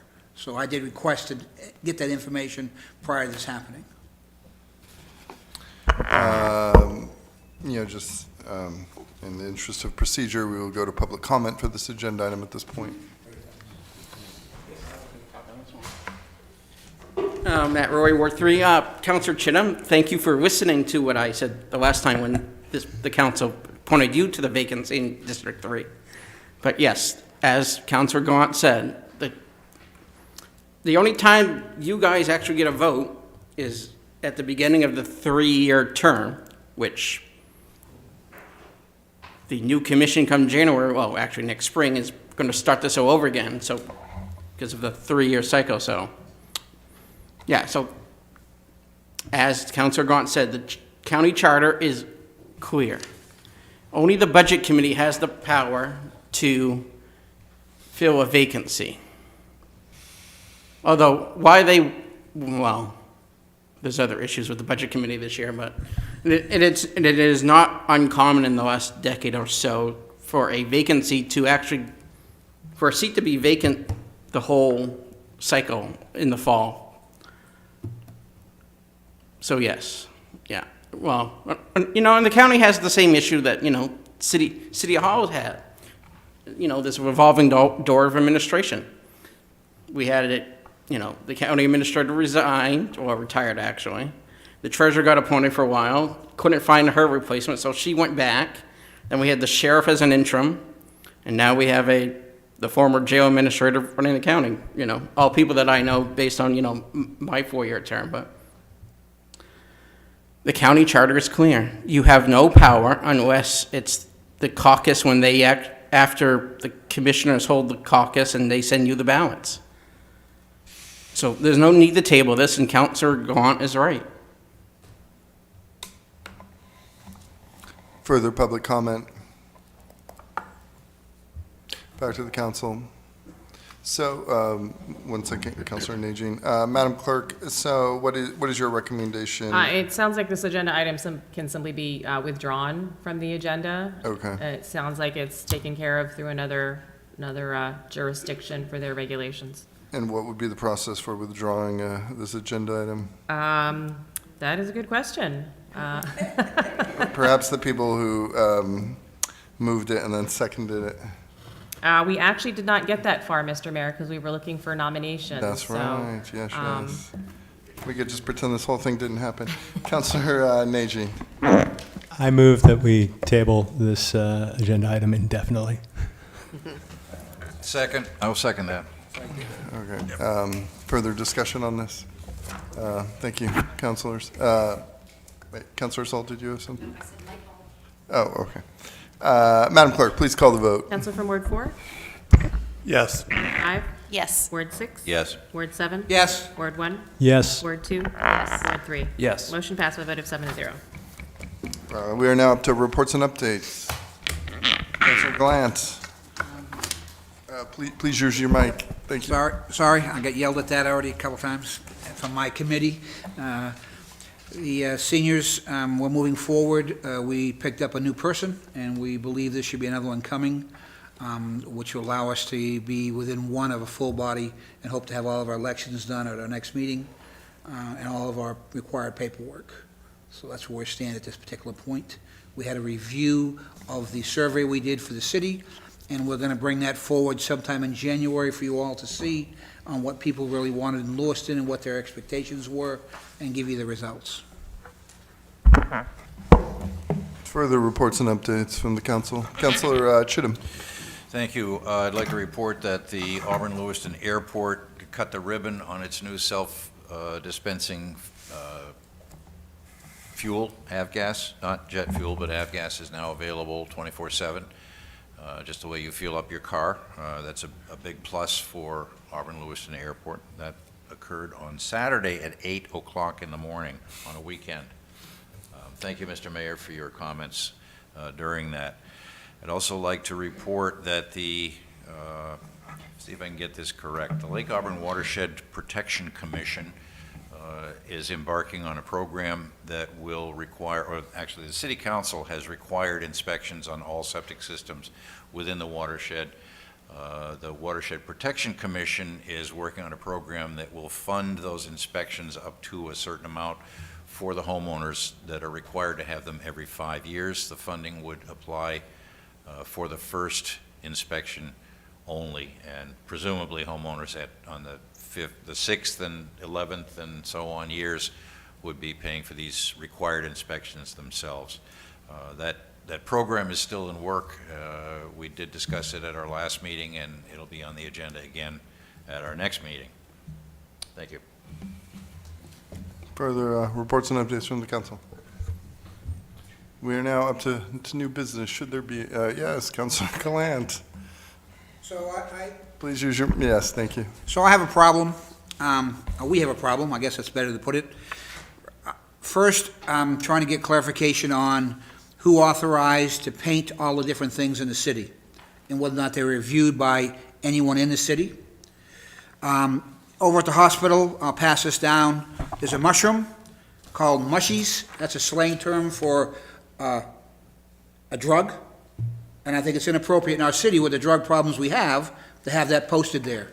And if no one's looked at all of them, I want them to be looked at by someone in the city, take pictures so we can verify they're appropriate. I would like this covered immediately, as this is nothing more than telling young people that drugs are okay at the entrance to a hospital.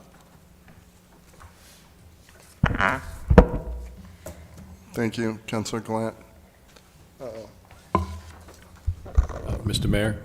Yes, I believe this is an electrical control box administrator. Well, I was going to say, it was the electrical control boxes, and I've asked Director Jeffers to come up here and address how the process of the Public Arts Committee and all, how this was all Right. handled. There was, the council approved $52,000 of fund balance this year to go to the Public Art Committee. Out of that, there was $11,000. That was specifically for this program. There were 40 boxes that were supposed to be painted. The Public Art Committee itself did not review each application. It was Melanie Turian with Wicked Illustrations was sort of the orchestrator of that, and she reviewed them, saw them. I think highly of Melanie. I cannot speak to this particular box. When I saw it, I'd like to think I'm not naive. I wouldn't have come to the same conclusion that you did, Councilor Gallant. But I see your references that you included on that. And so I think there can be a reprimand. We can certainly look, but I think there was certainly no ill intent, or if it, obviously it occurred, but I think it just slipped by. But I don't think the Public Art Committee was overseeing it. So is the Public Art Committee able to check in with the artist, or I guess where do we go from here? It was really Melanie Turian who was given the directive. There was an agreement between the Public Art Committee and Melanie Turian, and I know Councilor Longchamps is on the committee. So, gotcha. Yes, Councilor Longchamps. So I could ask Melanie, a bit more about this. What's on the side? That's what I was trying to figure It's out. a beets thing. Grow beets. Grow beets. Now, what does it say? Mushies. Mushies. Which And is a- mushies is a word, it's like a It's right there slang. written on the bottom of that thing, third one down. That's used for drugs. I have a drug and alcohol degree. I'm familiar with terms. And I would like to see a picture of all the artwork that's done so we can verify there's nothing else on there that maybe shouldn't be. I'm not saying this person blessed it, but no one obviously took the time to look at the artwork from the art committee, nothing personal. No, it's true, yeah. And why should we be giving money out to people if we're not checking what's going on? Tax dollars, everyone's up there screaming about, we don't have, we don't want to fund, don't want to fund, and we just give a blank check to somebody who turns around and puts it up there. And perhaps, I'm a benefit of the doubt kind of guy. Maybe that person who did it didn't realize what they did. Perhaps. But I find it offensive in front of a hospital in an area where we have a drug issue that would be sitting there for public view. Understood. Councilor Nagy. So just real quick, this certainly seems to be farm-themed. If mushies is the term that we're concerned about, maybe we could ask them to remove it. I would like to point out that for 3 years, a block from here, one of the power outlets had a colloquial term for fornication on it, that the city didn't do anything about, because the boxes actually were owned by CSX. And so eventually I just went and spray painted the boxes, right? And so, I don't think it would be too much of a stretch to just get some gold paint. Ask the artist, obviously, to just cover up the word. And also psilocybin is considered to be a medical treatment for some mental health and depression issues at this point. But still not legal unless it's prescribed. Councilor Glant, you have not been Sorry. recognized. I'll get Thank my you. hand back up. Well, we're going to go to Councilor Harriman first. Yep. Thank you. Yeah, I don't mind seeing a little bit more oversight with these designs. I think this one in particular, I mean, I haven't heard of mushies except for the pizza topping, like mushrooms on your pizza. You know, carmies are caramelized onions, mushies are mushrooms. That's the only context I've heard it in. And having beets on the side, it seems like it's, you know, garden themed here. But I wouldn't be opposed to some more oversight and just having the artist run the design past either the committee or, probably the Public Art Committee would be the appropriate place for it. Yes, Councilor Glant. And I'm fine with that, be painting it over. I still would like someone to take pictures or look at them all to verify, as Josh said, that somebody hasn't put something in there, like 420 in 3 corners, or, you know, something that's not very obvious unless you walk by, as a point just to make sure. Perhaps this individual hired somebody in good faith, and people do that. We've seen that in comics. You know, we've seen that lots of times being done, that the person who actually contracted somebody didn't fulfill or see it. So I just want them checked so that we don't have people coming to town want to know what we're doing. Councilor Chittum.